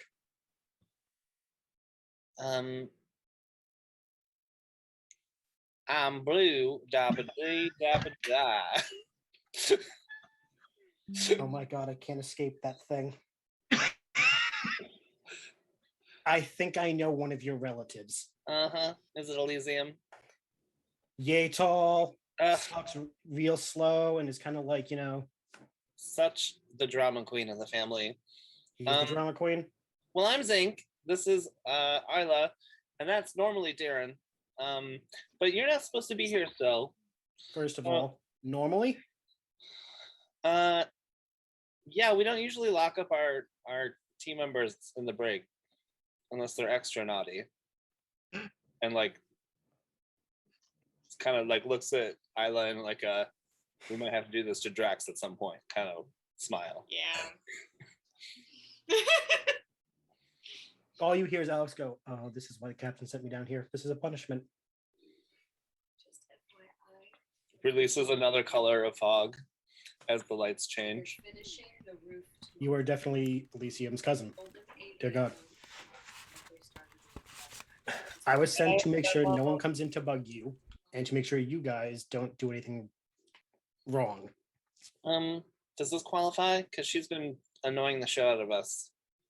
And by she, I'm sorry, I mean the not themselves part of Darren over there.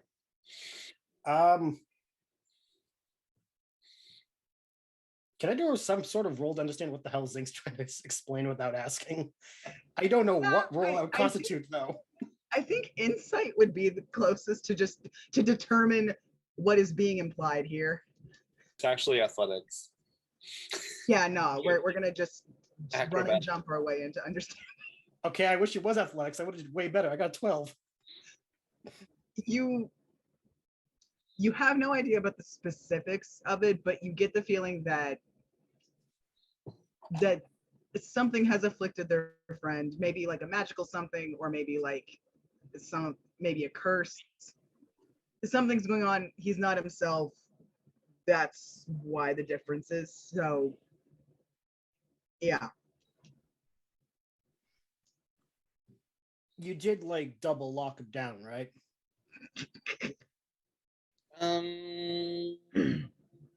Honestly, I trust the rope skills of the person who tied him up, but we haven't really checked the locks, huh, Isla? Yeah.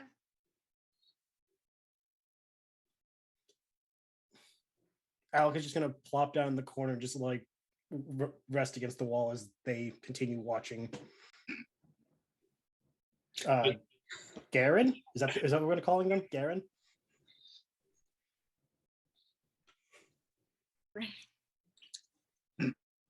Personally, I was a fan of Darn It. Darn it! Oh, yeah. Darn It was Darn so it! much better. Yes, I was a Darn fan- it, Garnet. I prefer that Darn was- It. Yes. Darn it is the superior one. Y'all are the reason I fucking drink. I love it. You Give are- me. I'm not sorry. It's So not even Sunday. you start to feel like there's like a boots and cats and boots and cats and boots and cats like kind of beat thumping the floor a little bit as Zink continues to work his prestidigitation / dancing lights magic. Cool. And Somehow she slips into a perfect melody of Maria, say that you remember, Maria, dancing It pays so much for licensing like- rights on this episode. Alec is like literally sitting in the corner like trying to figure out what's going on, and Zink gets distracted and just starts like dancing while like all these effects are going on, and like Isla's just like What I'm picturing for Alec is that TikTok meme of the guy just staring dead off of this distance while you hear Rishi's puff and misery going on. Yes. Zink Not being to mention Rishi's- CPR. Oh, and CPR. So Darn It's doing CPR, Isla's doing misery, and Zink is doing Reese's Puffs. And Alec Wait a has second. the Elmo Kubrick stare. Goodbye, Rocco. Yes. Goodbye, Rocco. About It's today, TikTok's bye, greatest hits. Oh yeah. He is muttering though, this must be a punishment. Callie is punishing me for something. I don't know what, but I did something Allie wrong. doesn't want to deal with it herself, so she sent you there. oh, Isla, I totally forgot. Oh my god. Let's go over in the corner. And Yes, because Zink's it's gonna like so That's hard such for a these good to- idea.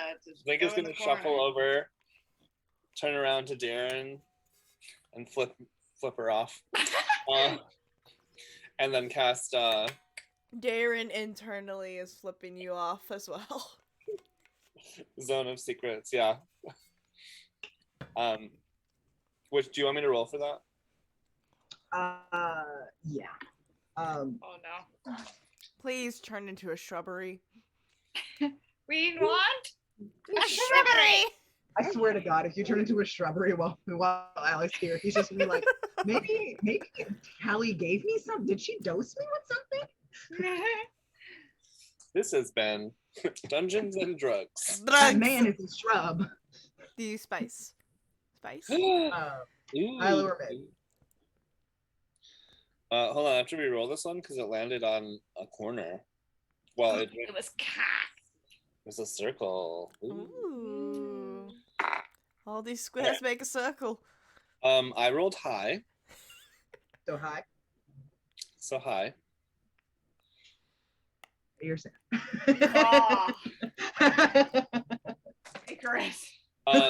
Start to do that to me, man. I've already got a How heart dare. condition. Yeah. It's like the wild magic starts to rise and it's like anticlimactic and fizzles out like a boom, like It's okay. Happens 1 in 5. So we can still hear them, but they can't hear us, and I'll explain that to Alec. Yeah. And then I'll look up at Isla and be like, Florma. Oh, sorry. Hold on, Nyla. 1 second. Alec. Did you introduce yourself? Do I know your name? You don't. You. I am Zink. This is Isla. Who are you? Alec, hi. Okay. Hi, Alec. Our friend Darren has been possessed by some evil bitch who's trying to usurp the throne and is just altogether a hot Not good. mess. Although she looks fabulous.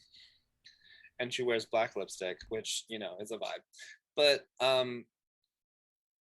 more importantly, she's annoying as fuck inside of Darren. So we're trying to get her out of him and then also go destroy her.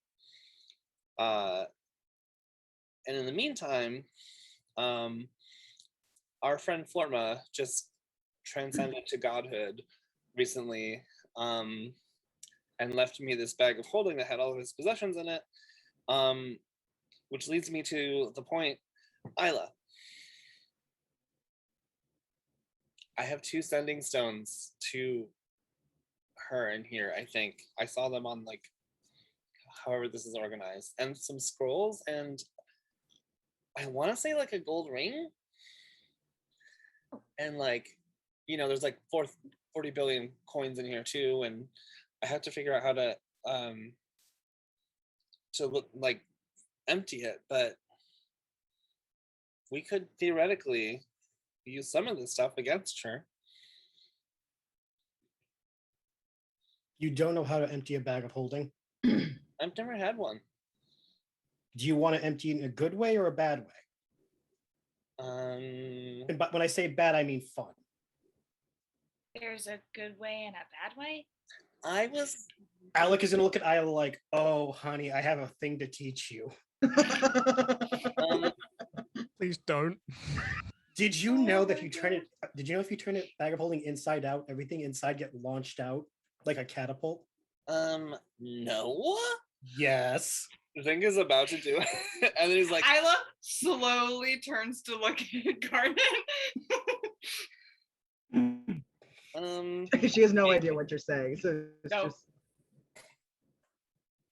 The temptation is very strong right now, but Yeah. I don't want to hurt Darren. Internal Darren is watching Isla and Zink slowly turn and just goes, oh wait, but you Come guys, in here, please. Darren and Garnet cannot hear what we're saying. No, it's just we're like the disconcerting like image of them like explaining, looking excited, and then turning to look at him. They have no idea what's been said, but it's just. But also, no, I had a friend once. He put 500 daggers in there, turned it inside out, and launched it like a rapid fire. You know, that reminds me of this little cactus thing in this game that I used to play. You know the one I'm talking about. Yeah. Yeah. Same thing. Like Yeah. 500 needles or something. Yeah. That's the general point. Yeah, you could do that. The bag of holding. Just turn it inside out. Okay, I don't know what that is, but now I'm extremely interested. Yeah. Me too. But also, I'm gonna be safe because in the past I've gotten a little crazy, and I don't want to just like shoot holes in the side of the ship because we That's are. Fair. Did we launch? Are we like out in sea? We have left. Yes. What are we gonna get a cleric? We'll find one. It's fine. Okay, so there's just a whole bunch of shit in this bag. But you're saying if I turn it inside out, everything will fly out? At terminal velocity. We should probably do that on the deck of the ship and not down here so that we don't blow a hole in the ship and Callie will curse us out and throw us overboard. Should start with me. Wait, you said there was a safe way to do it? Yeah, you just reach in and, one by one. I can't like look at when I put my hand in the bag. No, I have to like. You have to be thinking about the thing you want. Oh, yeah, I don't know what's in here because it wasn't my bag. So, Who'd you steal it from? no, it was a gift from our friend who passed on. Yeah. Anyway, let me see. Hey, Roll of get the fuck out of my friend. Zing. No. Zing, I want you to make me really quick. I want you to make me back to back an intelligence check and a wisdom check. Oh boy. Specifically because I know how Zink's chaotic little mind works. No, you don't. It's not your idea or anything. All right. One of these is like a gold color. Mm-hmm.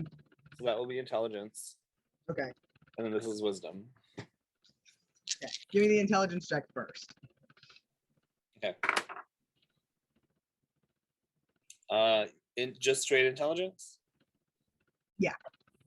15. Okay. You are aware from like your interactions with it right now that you can pretty much literally, because you don't know what you're looking for, you can basically put your entire fucking arm into this bag and not feel anything. Mm-hmm. Which means theoretically, if you wanted, you could just hop in there. This thought occurs to you. Now make me the wisdom check. No, I did that last time.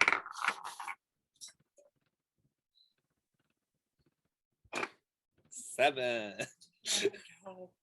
You're not given that it's either you have to somehow find like an inventory somewhere of what's in here so that you can unload it, or you have to unload it in a way that makes it a weapon when you're on a ship at sea and don't want to damage that ship.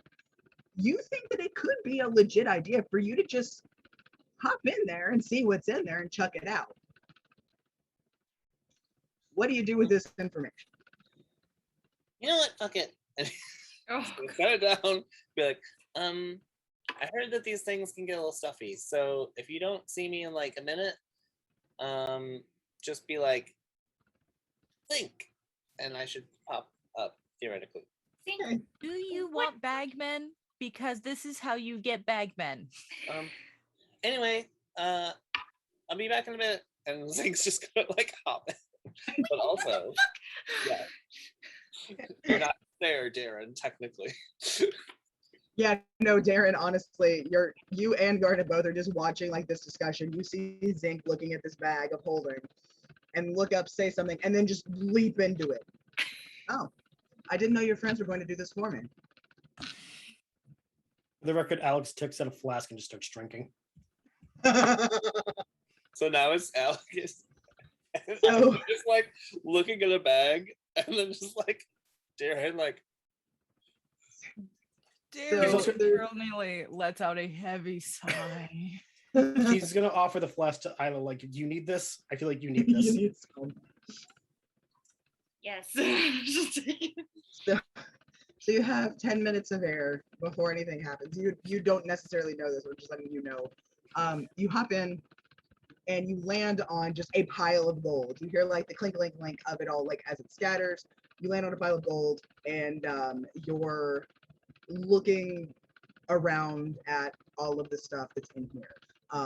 You see everything is sort of, it's almost like it's all like sectioned into its own little places, like not a lot is overlapping at this point. And you're wondering if maybe it's because you're in here and now you're like looking at it as part of an inventory. But you're looking around and you can see a couple of sending stones sort of side by side.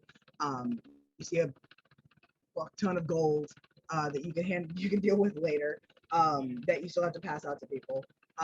And you also see just a whole lot of various bits and bobs that you remember getting over the course of the you remember seeing it at various points over the course of the time that you guys have been traveling together, but that you just hadn't really seen as much from there. You see a packet of tea that's also in here. and a couple of various things like that. You see a little hat that you actually had not noticed before. It looks like it was made out of a raccoon.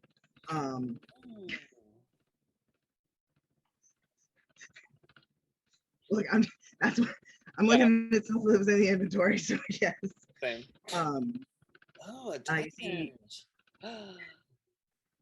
you see some various flasks that look like they were for holy water, some extra rations, basic like adventuring kit, stuff like that. A lot of scrolls, a nice little just a non-magical like a signet ring, a tea set, and and it looks like you can see a single gold ring that looks very familiar to you. That is also just sitting in its own little spot in there. So now you have a pretty good idea of what is in here. And I think your perusal of this has taken about a minute. When you look up, you can still see the open mouth of the thing, of the bag above you, and you're surrounded by all this stuff. Do you want to grab any of it to then like leave out, or are you just gonna hop back out, or what? So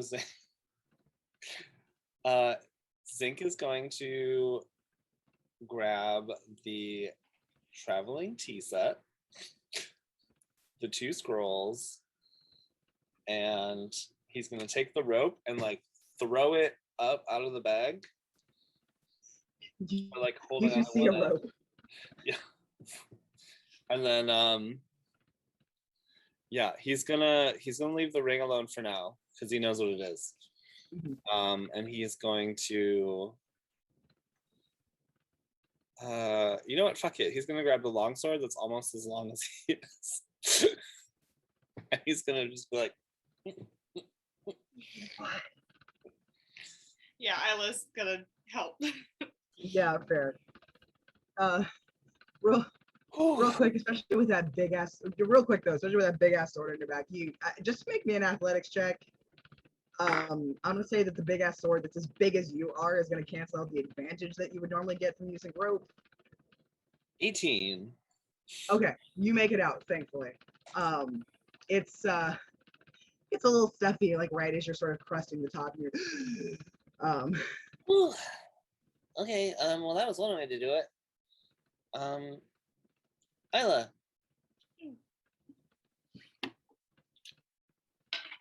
What is he giving? The long sword. Oh God. Oh Lord.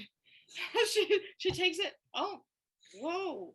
I don't think daggers of venom are really, the vibe that you should go for after all. So try this one. I mean, I'll take it. The guy looking Technically, as a bard, she can indeed use long swords. Fair. So I literally looked the other day. So okay. Yeah, this is the one Florma used it a couple times, and I think it would be good for his legacy. Well, I will definitely take it. And then also, he like takes out the tea kit and just like sets it down, and just like stares at it for a moment, and then like just leaves it, and then he hands the 2 scrolls to Alec. Is it Alec or Alex?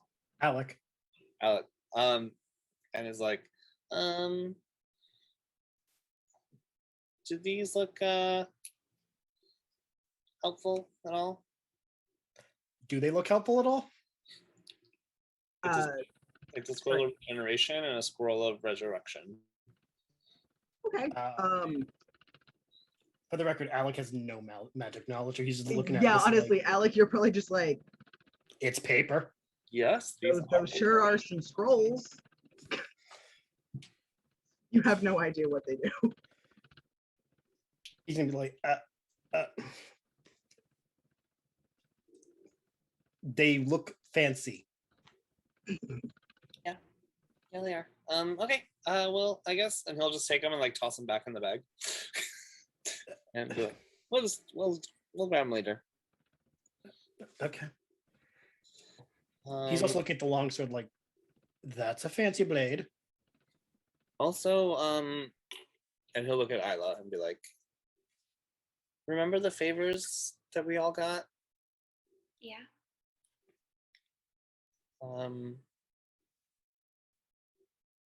There's one for Florma in the bag. So Okay. that's something we can consider if we can't figure out anything else for It's true. that bitch over there. We could use it as a last resort if we need Yeah. to. Yeah. Especially since we have an extra. Yeah, I mean, mine was, watch over my family and make sure they're safe. Right. So I already used mine. But I don't believe Isla has used hers yet. yeah, I think Zinc was Zinc did. the only one that used it. I think so. Yeah. So far, yeah. But I haven't used mine yet, but I honestly don't mind using it if we can figure out what the fuck is going on with Miss Gigi over here. That bitch. Oh, yeah, I'll spend more time with the bag and see if there's other stuff in there that can help us. But yeah, the longsword looks good on you. Thanks. I wonder if the rest of the group is. Yeah. Oh no. Isla just stares at Garnet. Just watching her. She winks. I don't like that. She's winking as daring. Sorry. When Isla just has that reaction. After the wink, Isla just goes. Most women fear dreaming of their man cheating on them in their sleep. In this case, Sierra fears Darren's body winking at other women. Yep. When Zinc popped out of the bag again, ever so subtly as to not give himself away too much, Darren just sighs a bit of relief. It's not dead. Okay, cool. So real quick, in that headspace, your real quick, Darren, roll me insight.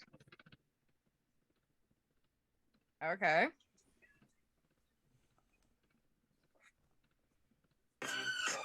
Shit! I love when I'm inciting someone toxic goes off. I mean, it's pretty apt that happened while we're talking about this thing. Funny. Slowly. Let's be honest. Toxic is Darren's theme song. Yep. I thought my iPad was muted. It is the music he strips to. It is. I need someone to clip that. Please, somebody clip that. Losing my head spinning. You said insight? Yeah. Dirty 20. Okay. She is. It's not like that unusual, honestly, but like it is unusual that she slipped enough to let you see. She is getting very bored. Like fun. Like it's been a steady progression, but you are definitely seeing that she is getting actively bored and despite the fact that she's been alive for so many years, she doesn't seem to be dealing with it well. Like she's getting antsy. It's almost like a kid who's been told like sit still for too long. She's just getting antsy. So she's actually like shifting around a little bit, like sighing. Her mindscape body is stretching and doing stuff, and you can see her kind of like idly flipping through like bits of you think maybe like bits of memory, judging from like the flashy, like the subtle like twinkle almost that surrounds some of like the little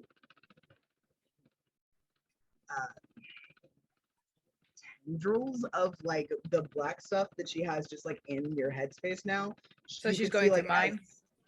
yeah, it's well, but the thing is, you don't feel a draw on yours, because like the jig is up. Like they know who you are. She can pull some stuff to like really hurt if she wants to, but like there's not a huge need for it now. So you're actually getting the feeling, because these don't feel like your things. You're getting the feeling she's actually going through her own memories. Like she's just kind of idly flipping through because it's more entertaining than like sitting here in essential silence. Can I try and peek? Let's see. Sneaky, sneaky, little peeky, peeky. I think for this one, roll me stealth, and then that will roll me stealth first. Just because I mostly just need to see if you like how high it is. I was gonna say if you fail, but you can't fail. So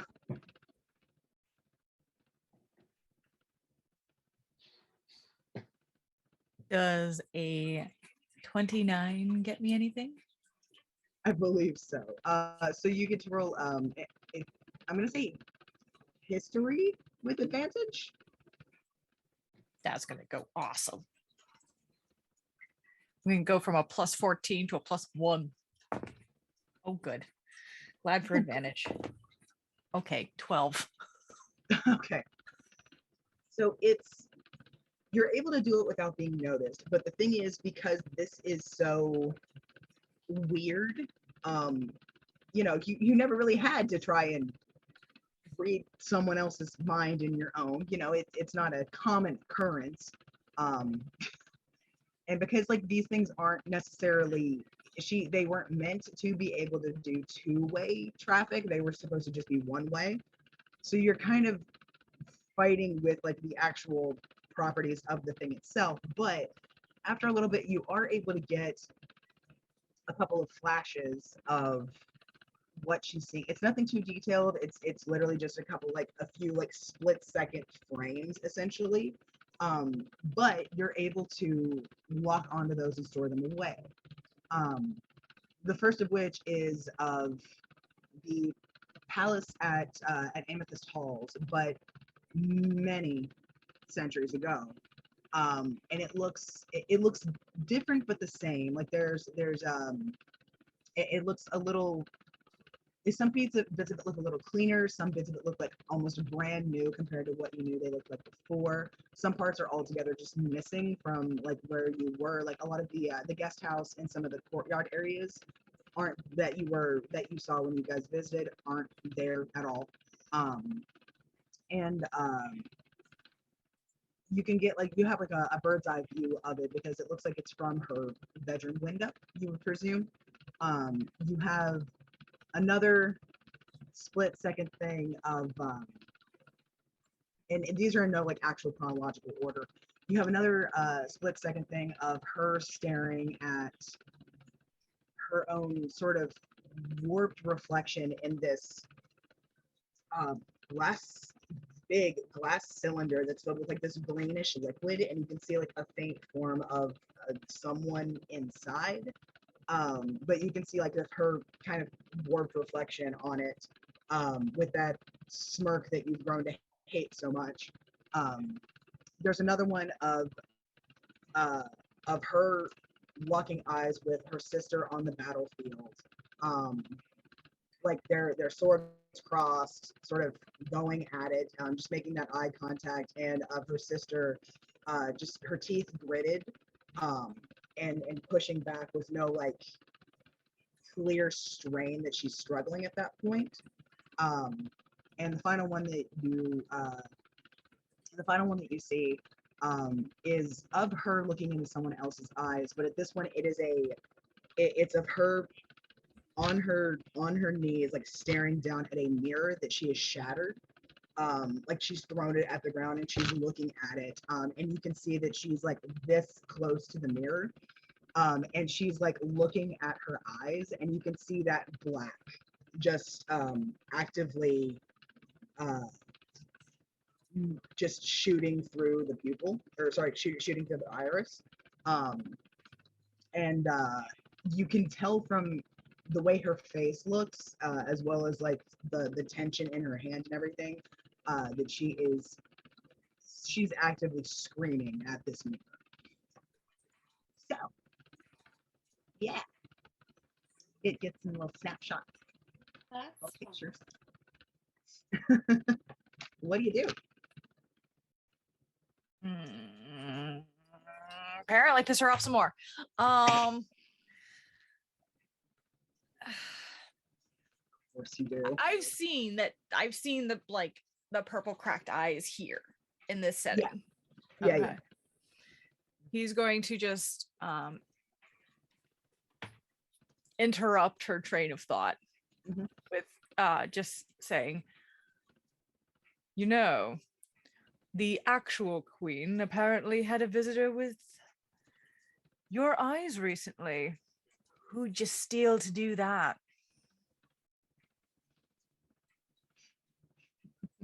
Okay, sorry.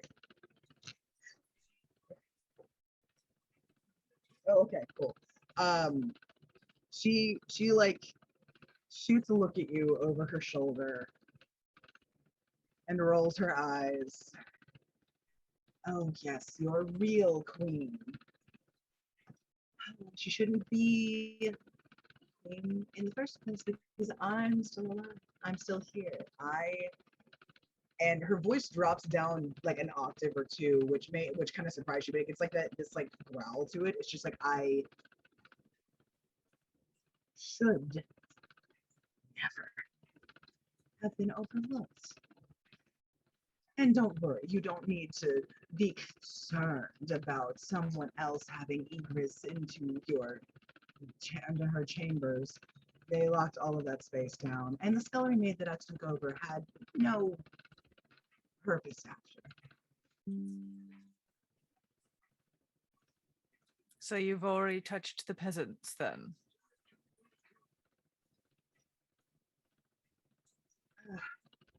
Well, as much as I had to. Unfortunately, the peasantry are so necessary for those hands-on tasks that are required to keep a castle running. It's just Right. So, of course, no point in getting your own hands dirty. Oh no, of course not. Too pampered. What? Too pampered. Oh, well, as the rightful ruler, as the chosen for the island, of course, there's only so much that you should be expected to do when it comes to things like cleaning. That's for those who are not as blessed, who must make their way in other ways, and they're compensated quite fairly for it. Truly, we're doing everyone a great service by having such a vast castle that people can be employed in. Right. Oh, well, Rightful ruler, which is why your eyes are beautifully cracked. The land itself seems to have rejected you. Darren. God damn it! I know. I'm pushing buttons. Push a button. Push a button, see what happens. You do that, and This button do. You hit the Goku button. You shouldn't have did that.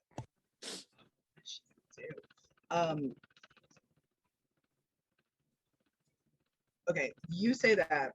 She snaps her head around and looks you dead in the eye. And turns away from like the viewing screen, for lack of a better word, that she has of like what you got going on. And she snaps her head around and just like stalks over towards you, and takes one of her hands, gestures with it like this, and one of the tendrils that's sort of around you turns, it almost like turns into a blade and just fucking like sinks into your side. So Yeah. I swear to God, if your soul dies before you're unpossessed, I'm reviving you and then bitch slapping you. And I'm still, I've I will only bitch lost slap your soul. I've only lost. No, I will let you linger with the Raven Queen for a week to think about your actions before I revive you. You take 6 piercing damage, or psychic Piercing or psychic? Okay. Psychic piercing there. You know what I mean.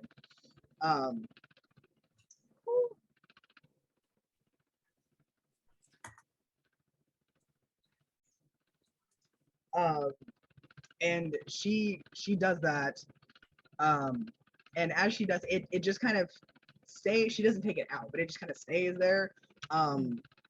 She reaches her hand forward and actually like makes contact with you. She grabs your hair from the side and does like that really bad like cranking thing that people do when they start pissed. Yeah, does that and gets like away from and gets like an inch away from your face, and you because you have the perception of a god, you're able to see that those black lines in her pupil almost pulse a little bit with whatever emotion she is currently feeling, and her voice is like an actual hiss, when she just and her voice is an actual hiss when she gets up close and says to you, you know nothing which you speak. This was only a misbegotten bullshit thing from an island that should have known better. I was always the better choice beyond my sister. There was never any question of that, because if there had been, I wouldn't have had more followers than her, who followed me to the ends of the earth in that battlefield. So, I'm going to give our delightful kingdom its rightful ruler, and I won't be giving that to anyone else. What do you do? See, here's the thing with never getting your own hands dirty. You don't know how to torture for shit.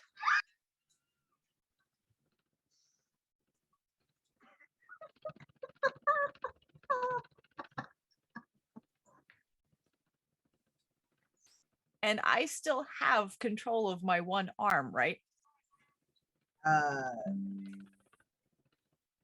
Or did I lose that?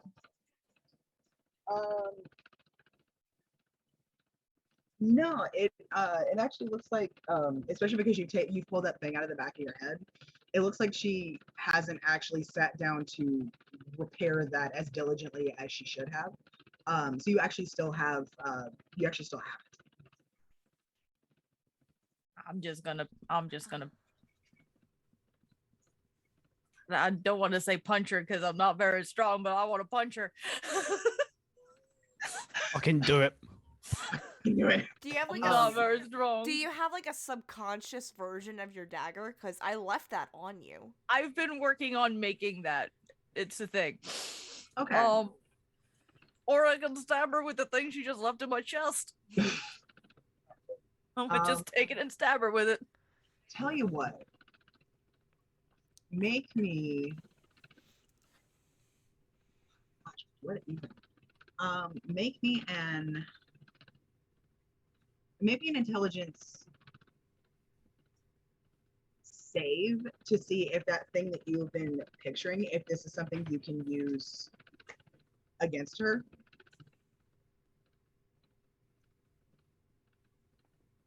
Oh, good. Natural one. Oh, okay. You've been picturing your own dagger in your head quite a lot, but you haven't been able to make it actually fully manifest. So you flex your arm to try and make it like form, but it just doesn't. Watch out. Throat punch. What? I said throat punch. Just So yeah, you go she's to do in my that. face. I'm taking advantage. I'm just gonna. It's fair. So yeah, you don't get the thing, but you do that. I'm gonna say that because you're doing it so sneakily and as like a pure reaction, you can use it. You can do it as though you're rolling. You can roll with dexterity to make it happen. Especially because it's your own headspace, you can use things that are to your advantage because that's how you would think about them. Actually, get into the tray and stop rolling into the side thingy. No, into the side. Straight dexterity. It's a dex-based attack, so you can add your proficiency. Oh. Okay. In that case, it's a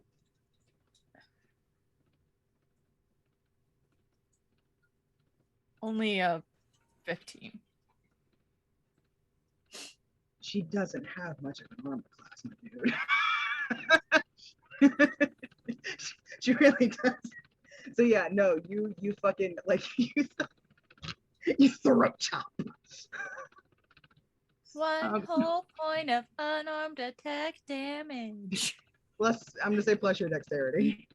Plus my dexterity. Yeah. 5 whole points of damage. All right. I'm very dexterous. I'm just not very strong. Okay. It's fine. I play a lot of twinks too. So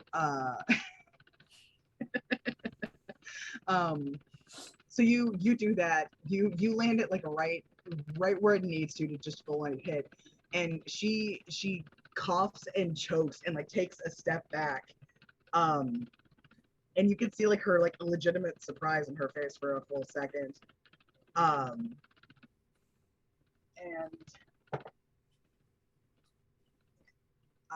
and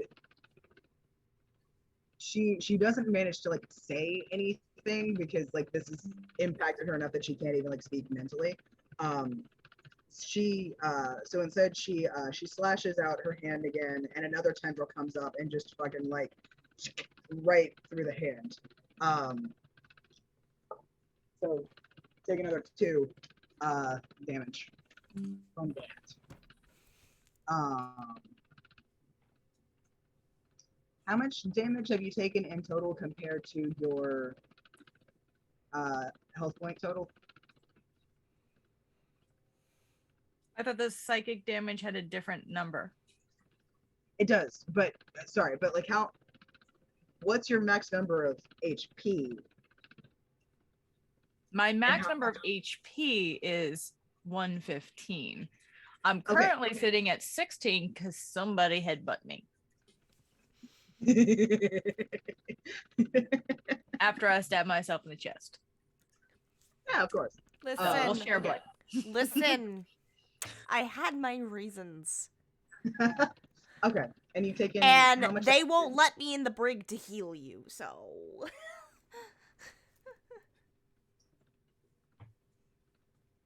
Okay, gotcha. All right. Okay, sorry. That's just me to keep track of. I have a plan when it hits a certain amount. Anyway, so with that, she actually like backs away from you for a little bit and goes back toward the front and seems to be trying to like breathe a little bit more. She can't yell back at this point, so she's retreating until she later can. But shit, get hit. But the one that stabbed through your hand, it kind of coils around your wrist and like yanks it out to the side. But it doesn't. But you can still like move it hurts, but you can still like move the fingers if you so choose. So it looks like she's obviously aware now that you have control of that, but this is what she's done to restrain that arm instead. So do with that what you will. Do with that information what you will. So yeah.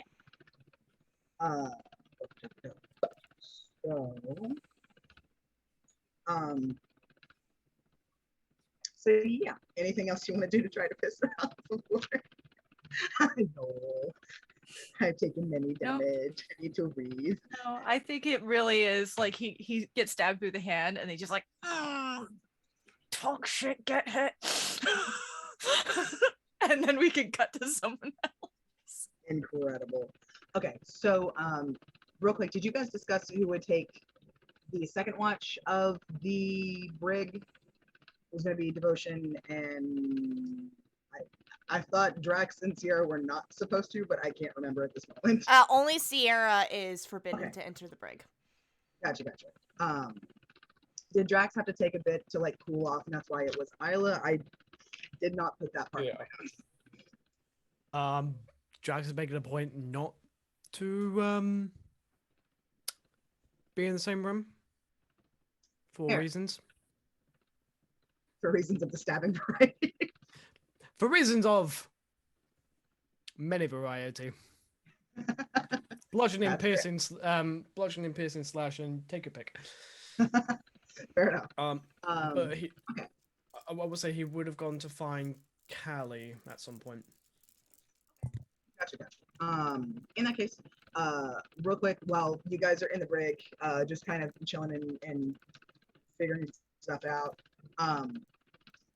Quick smash cut over to topside. It's probably a little past midday at this point, give or take. You guys have been sailing for about, let's say, 4-ish hours. So Drax, you come up on deck. You probably don't see Sierra at first glance. I'm guessing she's probably like up high. Yeah, she's up and she's at a vantage point. Yeah, good stuff. Gorgeous day. You can see for miles. So. I mean, I have a passive of perception of 18. Would you say that she's actively not trying to be seen? Knowing Sierra at this point in time, probably. I'll roll stealth. Also, the crows. I feel like seeing a person in the crow's nest is harder than just seeing a person like on the rigging. Oh yeah. That's a 22 on stealth. So yeah, no, you do not see her. You probably just do like a look like, she's somewhere in the ship that I don't know exists.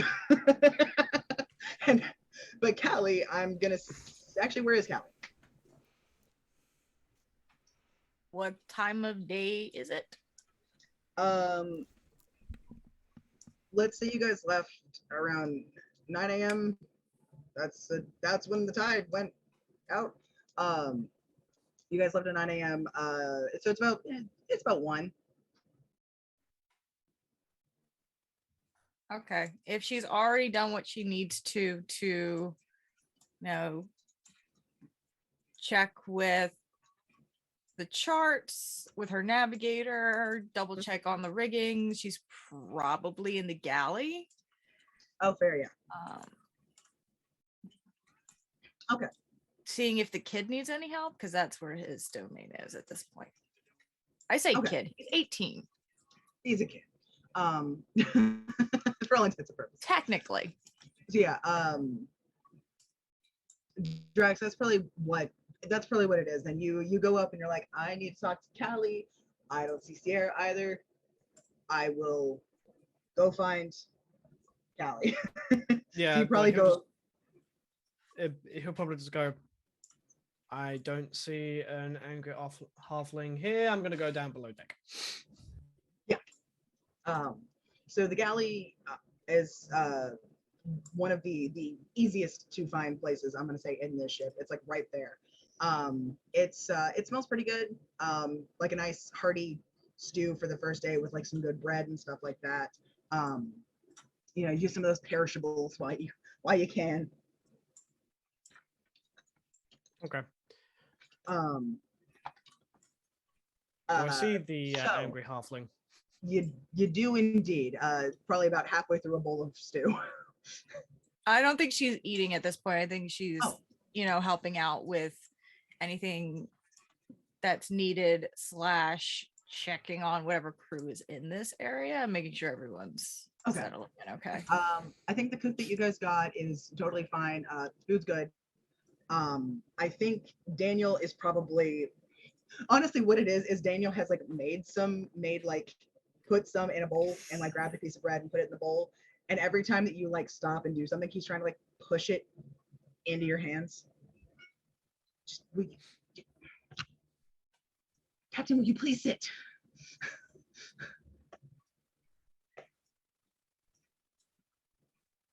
He's got You're sassier.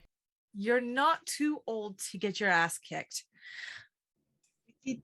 But it's hot, it's fresh, and you don't want your bread to get soggy.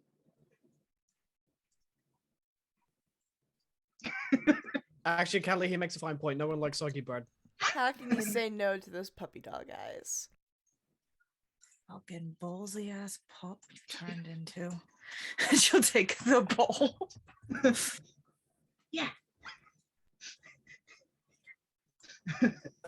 He goes, gets his own bowl, and then just sort of like, once he sees that you've started taking bites, just like inhales his.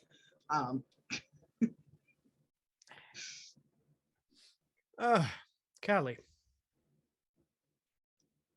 Lightning boy. Lightning boy? What are you doing on my ship? I'm with Sierra. I really need to talk to her about her taste.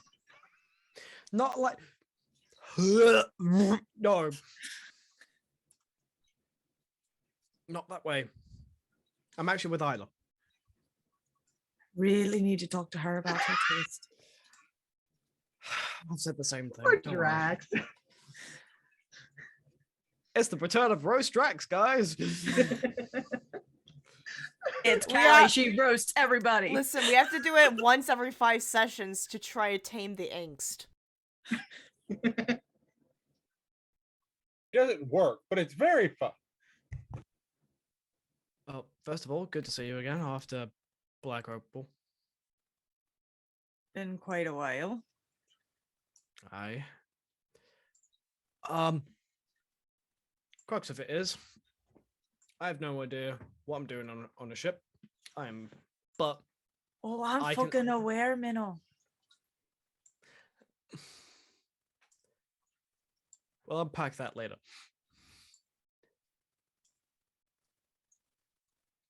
Anything that needs heavy lifting. Oh, yeah. And then she'll like motion over to a couple of her deckhands to see if they can show them how to work the riggings, topsail, mainsail, all involve a heavy hand.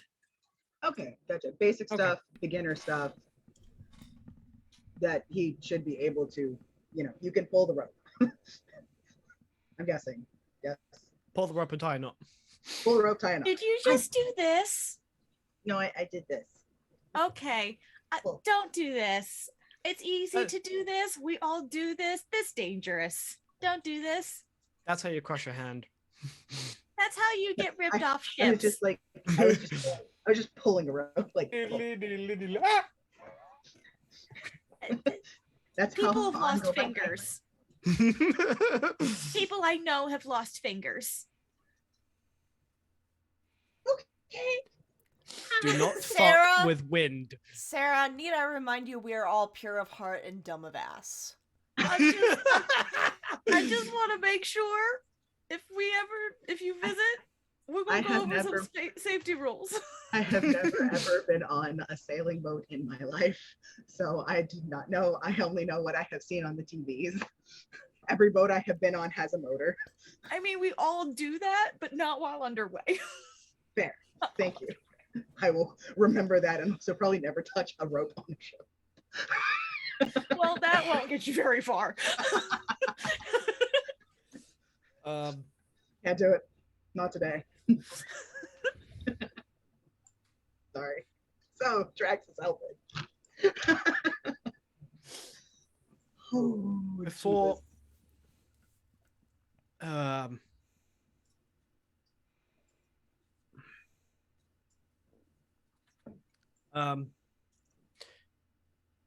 like before he heads off, Drax just turns. By the way, are we predicted any thunderstorms along the way?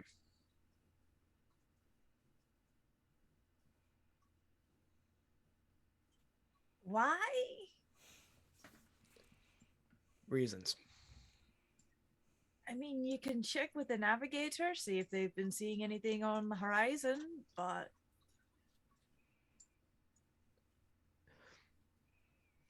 I'm guessing the navigator is up deck with the steering wheel.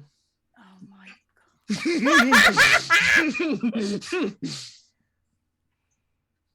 she brought me the minnowest of minnows. They're goodies. Follow me, Guppy.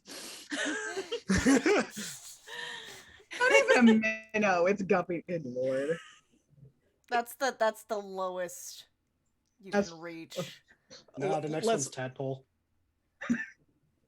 Let's be fair. Drax is the epitome of pure of heart, dumb of ass.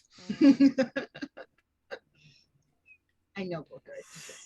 I don't know if you guys heard them yet. No, Drax I will follow. really like. Daniel's been on ships long enough that he understands, because he was with us for a couple of years before shit went down. I can only imagine his reaction to listening to all of this and seeing Callie remain calm. Just peek. Oh no.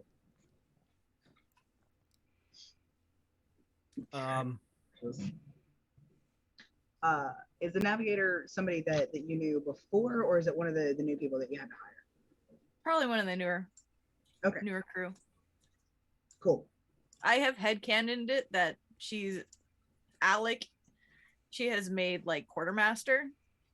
Daniel stays in the galley because that's where he's comfortable. And then a lot of the deckhands are people that have stuck around before, but any like seasoned, she's had to hire based on how she got her crew. Okay.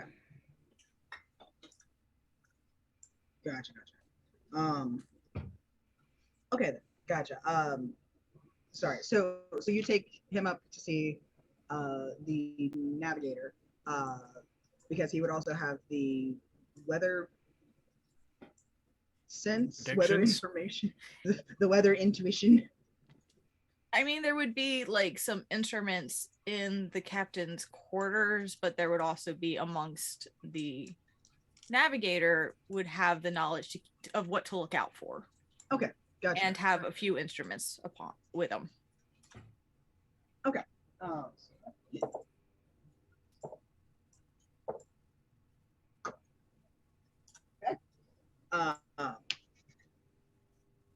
So you guys had on up there the person in question. I'm gonna say it's probably just it's a half-elf woman. Looks like she's probably like been working on the sea pretty much her entire life. Got kerchief around the head. Did you say half-elf? Yes, I did. You may not have noticed it when you hired her. Sorry. You may not notice it when you hired her. Or that was why she was hired. Or up to you.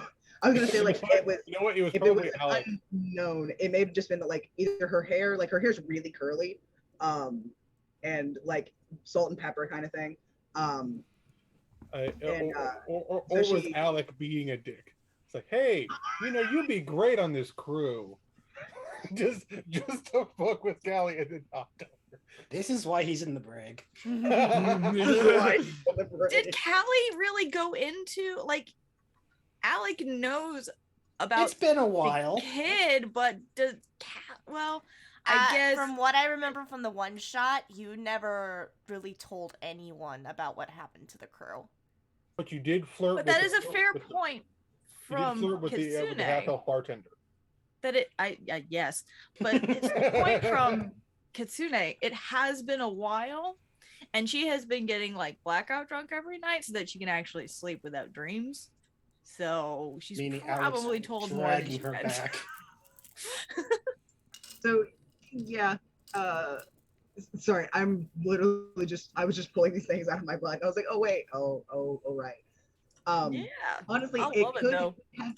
It could have been a mistake because her hair is like a voluminous enough that if she had it down when like was signing things, you wouldn't have necessarily seen the ears. So it could have just been like, oh, okay, you're a human, because you know.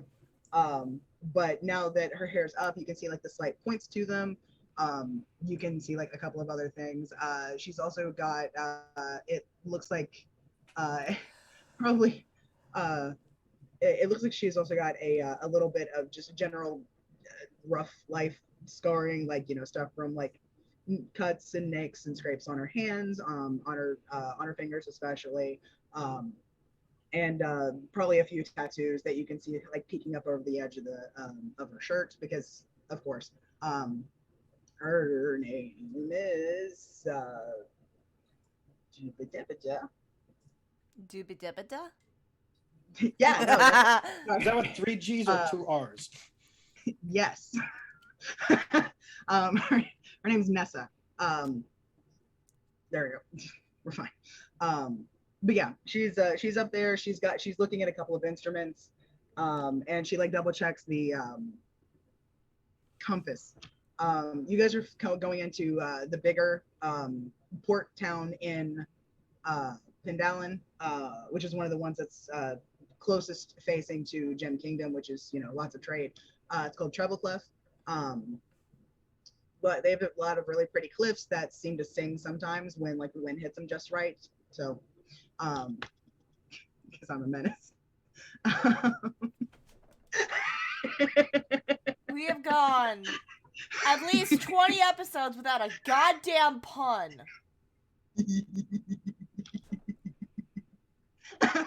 We'll never yeah, because he's giving us a false sense of security. Exactly. We thought we were free. We will never be free from the. You'll never be free of my puns, not as long as this campaign exists. We're gonna have to go back to that fucking library at some point, and he's just gonna have so many. The bookworms would be so. If you think we're getting away with this adventure without nautical puns before we get to Pendalin, no, we're not. So yeah. Also, while you're heading up there, I think Callie, you probably noticed, because you're used to like the way that your ship works. You probably noticed Sierra doing a couple things up in the crow's nest now that you guys are like up at a point where you can see like the ship at large. And Drax, you finally catch sight. You're like, oh shit, I didn't even notice. The fuck's she doing up there? Well, keeping watch. You want to find the cuttlefish, you find the highest point. Is that her moping spot?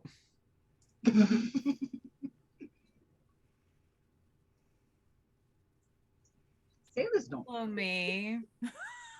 If Drax makes it to shore, I'll be impressed. So will I, to be fair. To be fair. To be fair. Like, hey, you're needed in the brig. No, just stay there. Just stay there.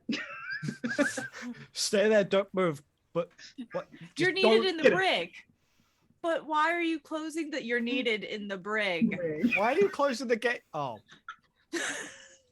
Anyway, so yeah. Nessa like waves up at Sierra. Just it's a little hard to tell from that distance, but it's just sort of like you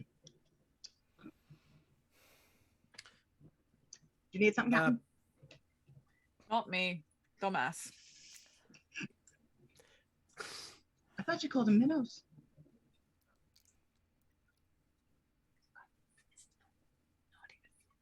Where did your voice go? Wow. She's whispering and I went to the wrong direction because my mic is over here. She's just like, no, not even. We're not even. Like, we are not even reaching that point. We are just, no. Oh my god, it's worse than coal. It's a night in the middle of the ocean, like, I don't know what to do with my hand. What you need? Thunderstorms. Any ahead? Oh, she takes a moment and like kind of considers, like she goes very quiet, like she's keeping everything going, but she goes very quiet for a second and like takes a deep breath and like listen and seems to be like listening really intently to something. No, shouldn't see anything like that for at least 2 or 3 days. But if the winds keep up as it is, we might not see any at all for even longer than that. 2 or 3 days, no more. Okay. Don't worry, this ship is solid as any I've ever seen. I know it's my first time on it, but solid as any I've ever seen. I don't think a little bit of wind and rain will be any trouble. Wasn't worried about the ship. And just turns. I don't know. I don't know. Well, I will help out in the rigging. All right. See you good. I rolled to see if something. I've rolled 3 nat 1s in a row. Oh my god. What is that you? Icarus, am I allowed to impose a saving throw on someone? Yeah. Drax, make a dex save. A dex? Fuck me, alright. No, more likely brain you with like a piece of rope. 15.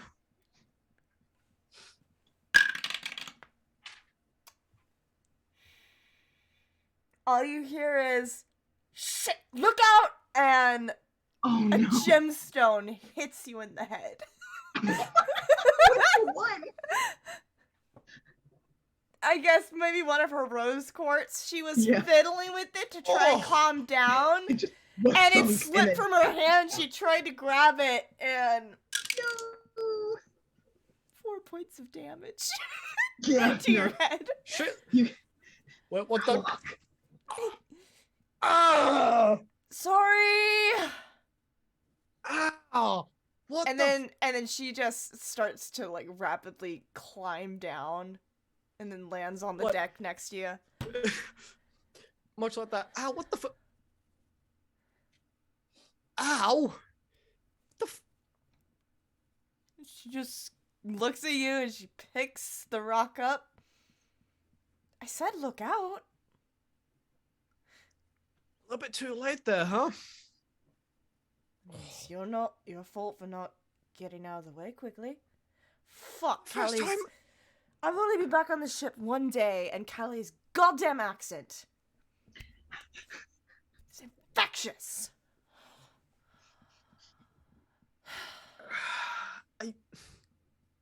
Yeah, 1 second. Let me see if I have any healing left. Hold on. What do I have? Do I have any left? Let me see. Sorry, I'm doing ASMR things. Oh shit, no, I've already used my healing hands on Darren. You know what? I'm gonna be nice. I'll be nice. I'll expend a spell just for cure you. wounds at first level. Just take care of it. I just cast a 1st level cure wounds.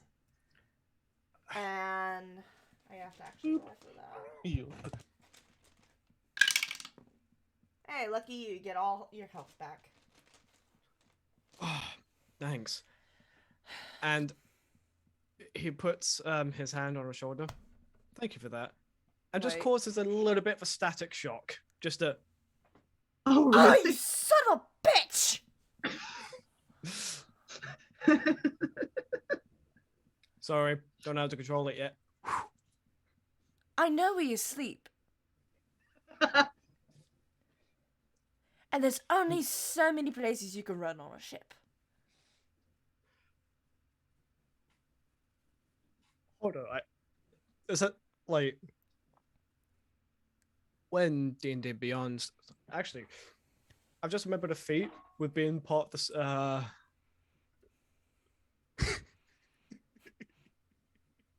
Actually, no.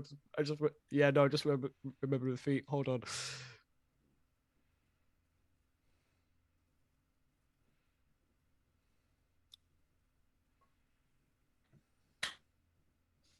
Okay. Just goes. Surprisingly,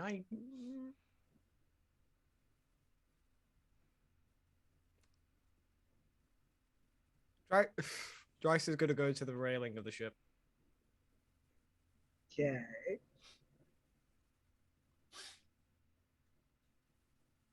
How fast would you say we're going currently? Is it like full? Sarah, do you just like full speed, or like are you asking? I mean, we have all the Callie, we have all the sails out, right? I was gonna say, is a full canvas. If we Full have canvas, if we have full sails going right now, let me actually D&D Beyond has a speed chart for boats. I have a vague idea of like 30 knots being a thing, but I don't know. 30 knots is a thing. Different size ships have different speed requirement or True. speed limits based off of weight and tact. Gotcha. And this was. Let me see. Sailing ship. A smaller one that had the 40. That's 5 miles an hour, which is 120 miles a day. Ships don't go very fast. Yeah. Yeah. Okay, so yeah, but you guys are going at the top speed that you can. It's nice, refreshing. What the hell are you doing? I found something out a while ago. Apparently, I could breathe underwater. What? We're not going to turn the ship around to save your ass. I just hope you know that. Oh, it's fine. I'll just tie a line to me. I'll be fine. Just tie a line to me.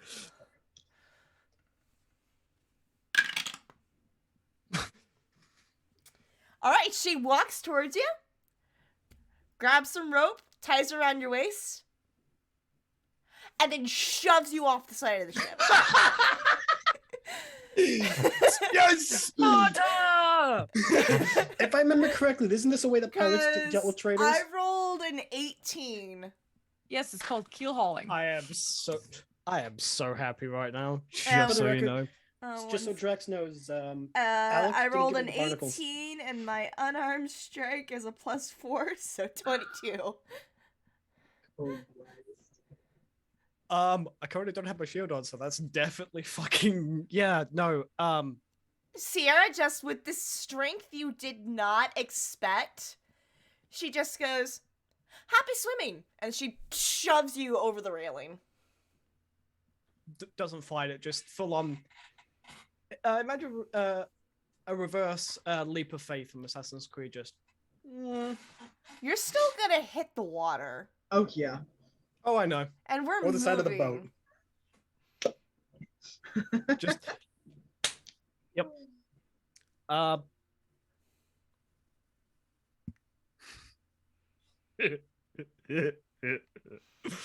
Sierra looks to the rope, looks to the dagger on her belt, and debates. It could be so easy. But imagine Callie and Nessa just witnessed this too. Yeah, no, Nessa's just normal. Apparently. She just looks back at him. We have to haze them at some point, right? He volunteered for this.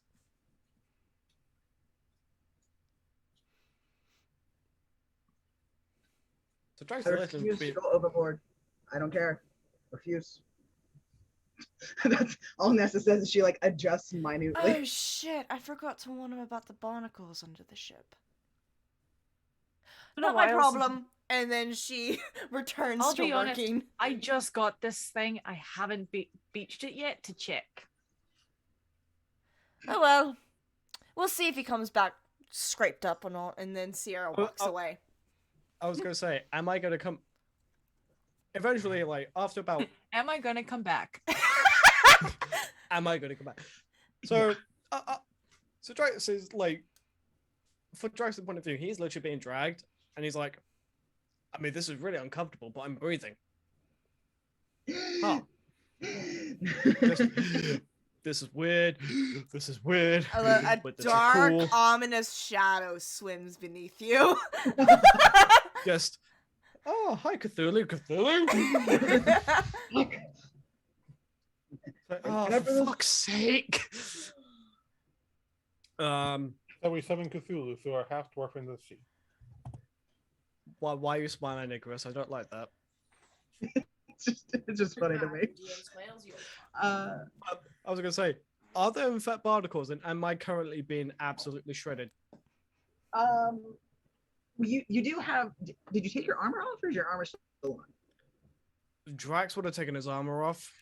Okay, gotcha. And, yeah, you're getting some cuts and scrapes for sure. That's and honest, and they sting a lot more because you're in salt water. Shit's gonna get so infected. So eventually, after 15 minutes, if anyone's watching the rails, all you see are just, and then Drax is just fucking just. And how was that for you? I mean, I can still breathe underwater, but he's just, you know, there when are you easier ways to find out. Did you say You know hi when to you- the shark?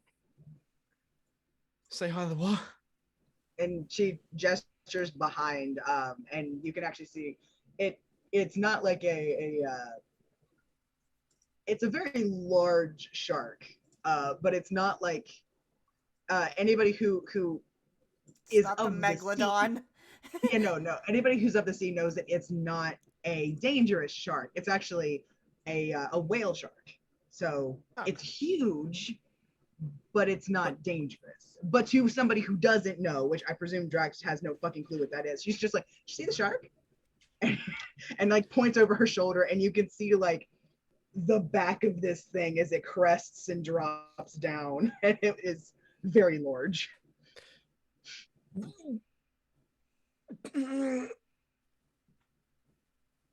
Maybe don't jump into the water without asking us what's in it. No.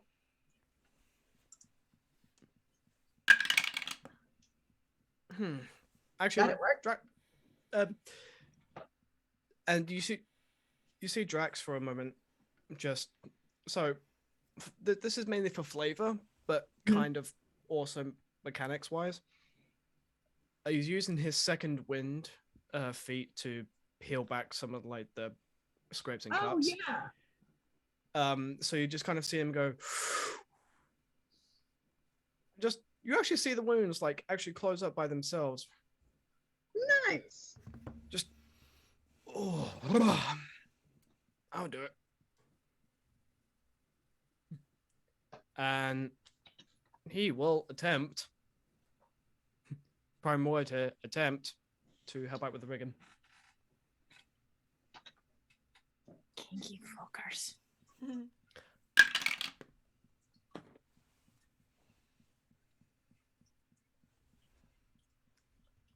Are there any rolls to see if I actually do a good job for the rigging? Oh yeah. You're using mostly your strength for this, yes? Yeah. So, strength save or athletics. I'll strength save or strength check. I suppose this would be a save, just so that I don't like get absolutely yeeted. Yeah, I'm gonna say a save because you're actively attempting to do a thing. So yeah, strength save or athletics. Strength save because that's a +10. Oh yeah, fair enough.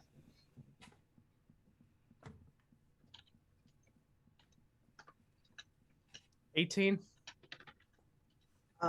Okay, yeah. It's not like expertly done or anything like that, but you do like a very good job. You know, everything is exactly in place the way it's supposed to be, and you tie the knots the way you're supposed to. So there's no issues with it. It does exactly what you needed it to do.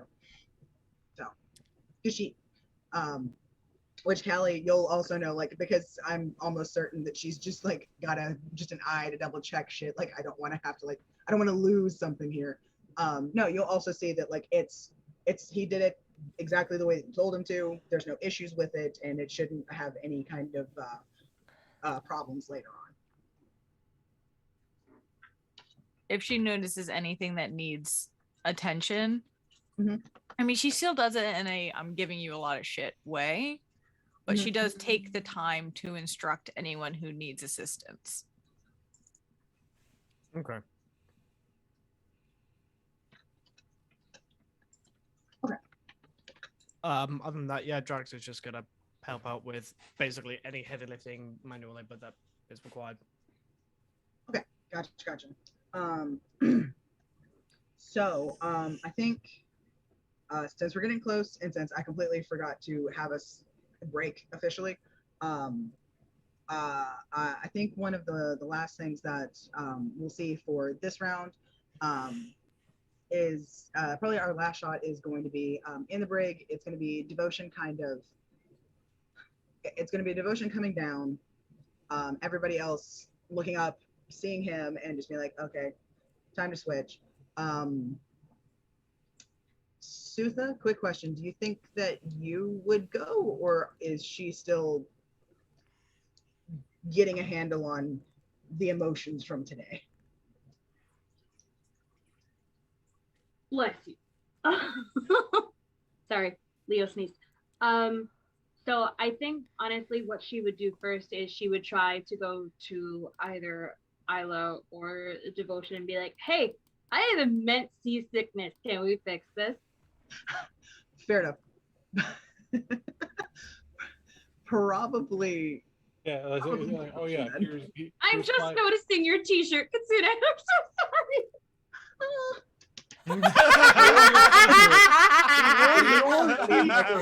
He didn't notice this entire time. I didn't. I'm so sorry. Friends wear other friends' merch on streams. Yes. I love you. Oh. But yes, he will absolutely just go like poke shoulder 5, lay on hands. He's been sitting like that the whole time. So yeah, so why? I wonder why he's been doing that, Kitsune. Love you. Thank you for your support. Also, I can't wait for Alec and Sierra to finally fucking meet. It's just great. I'm waiting for the Sutha part. That'll be fun. Yes. For the record, Callie told him to stay in the brig, so that's where he's staying for all the shifts. Oh no! He's not gonna get me sleep. He doesn't sleep. He waits. He's been dealing with Callie's drunk ass every fucking night for a month. You need to break. That dark shadow underneath, that's the exhaustion. Fucking deal with her ass. I'm gonna be down here. Yeah, so Sutha is going to try to meet with one of our magic folk who knows something about healing and about sickness and about the hell she's dealing with. That's not a thing, unfortunately. I think Devotion could definitely get him with that. Yeah, like a 5 of lay on hands. We'll help clear that up. Just boop. There you go. And does that work? Yeah, I'm gonna say it does. It helps alleviate the weird symptoms that your body's got going on, so that you can actually Sit here and let me function. I think unless you let Callie know and she offers you up a more long-term thing, I think you're probably gonna have to do that once a day just to keep it. No, she's not gonna let Callie know. Callie doesn't get Callie can't know. Callie already knows, but Suba's not going to tell her. So yeah, okay, gotcha. In that case, yeah. So for our last shot, it's probably like of you two walking down into the brig, so much taller than Alec is. Oh goodness. He's not that short. I thought you were halfling. No, he's a variant human. Oh. Yeah, no, but still, like is my bad. 6'7". You're short regardless. But he's not that short. Yeah, like okay, sorry, that's my bad. I the legitimately version thought that like 6'5". you were also a halfling. No, I'm a halfling and Daniel's a halfling. That's what it was. That's my bad. Sorry. Give him Either the way, Ed if it's Elric complex devotion or right off the suicide. bat. Like devotion 6'5", he's gonna like turn like, all right, who am I taking the ship? Oh Lord, why are you so tall? Why do you have wings? What? I have many questions. So yeah, so you guys come down, you see Isla and Zinc who are looking Garnet has fallen silent, but it's done so in a way because like she's pissed. It's that kind of uncomfortable, tense silence on her end, which just makes the already uncomfortable, tense silence on y'all's end that much more so you guys come down, you just enter this atmosphere that you can almost taste. And Tastes like home. And Hi guys. It tastes like my childhood. Sulfury aftertaste. Slurp. All right, so was that out of curiosity, because I know you said this is the last shot. Oh, so sorry. Like, the last shot of the evening, or like the last shot of like us? No, I think sorry, last shot of the evening is of you guys coming down, seeing Alec, like everybody just kind of like makes eyes, and then you all just as one, probably because the tension is so deep, you guys all like glance over at Garnet at the same time because she hasn't even responded to you guys getting up. And we as an audience have a very uncomfortable like zoom in on her face, on Darren's face, which is her face at the moment, of it's of her like which we get to see like Darren's actor just so it's a different kind of anger than you've seen before because of the way that Darren's been like poking at all of those little sore spots, those little weak brittle points.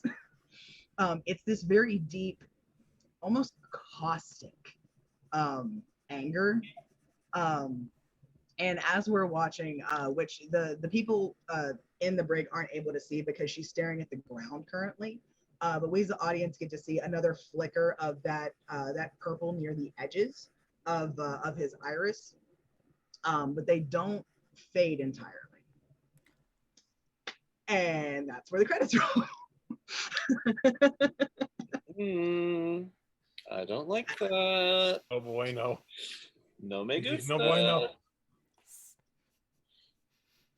Darren's Paige is upset. The Paige is very upset. Yeah, just like the meme of the what? Oh, what? I'm sorry? I mean, not I'm amused. I'm annoying, but am I that annoying? I'm not amused. She My dad? Is this death? I also have to make. I'm actually making a note here that Devotion will question whether or not someone has healed him any further. Because it's like I might have to heal him. Yeah, he's still going. Sierra wants to, but y'all barred her from the brig. Basically, his shoulder's been cauterized. That's about he's it. probably gonna at least make sure that your body isn't going to keel over before we figure out how to get her out of you. Our defense, Sierra did most of the damage. So. Granted, Actually, Darren did most of the damage to himself. Yeah. Yes, he did. Stabbed himself. Possessions and the removal of possession can be a painful experience. So he wants to make sure that when we eventually figure out how to get this bitch out of him, that she doesn't just to kill him on the way out. They only have so many diamonds. He's only got one. He's only got like one piece of revivify. Like It's like y'all forget there's an actual fucking cleric in the group, but y'all won't let her anywhere near him. No, because For good reason. I know it's for good reason, but I want to see my boyfriend. Wait, I'm sorry. The cleric that just pushed one of the party members off. He fucking asked for it. he literally did. Someone clip Just that part, clarifying. please. Just wanted specific. Yes, please clip that part. We also keep the bird lady in the bird nest. Fuck you. I'll pay for this on Sunday. I know it. I know. Yep, you will. You fucking will. I love y'all, but I do have to head to bed. All right. Yeah. Go to sleep, y'all. All Get some right. rest. We are going to head off for the night here. Thank you so much for everybody who stopped by to watch Kingdom Chronicles. We'll be back next Friday with episode 78. Sleep well. Have a good weekend. And is it Friday yet? Love you all. Mwah. Bye.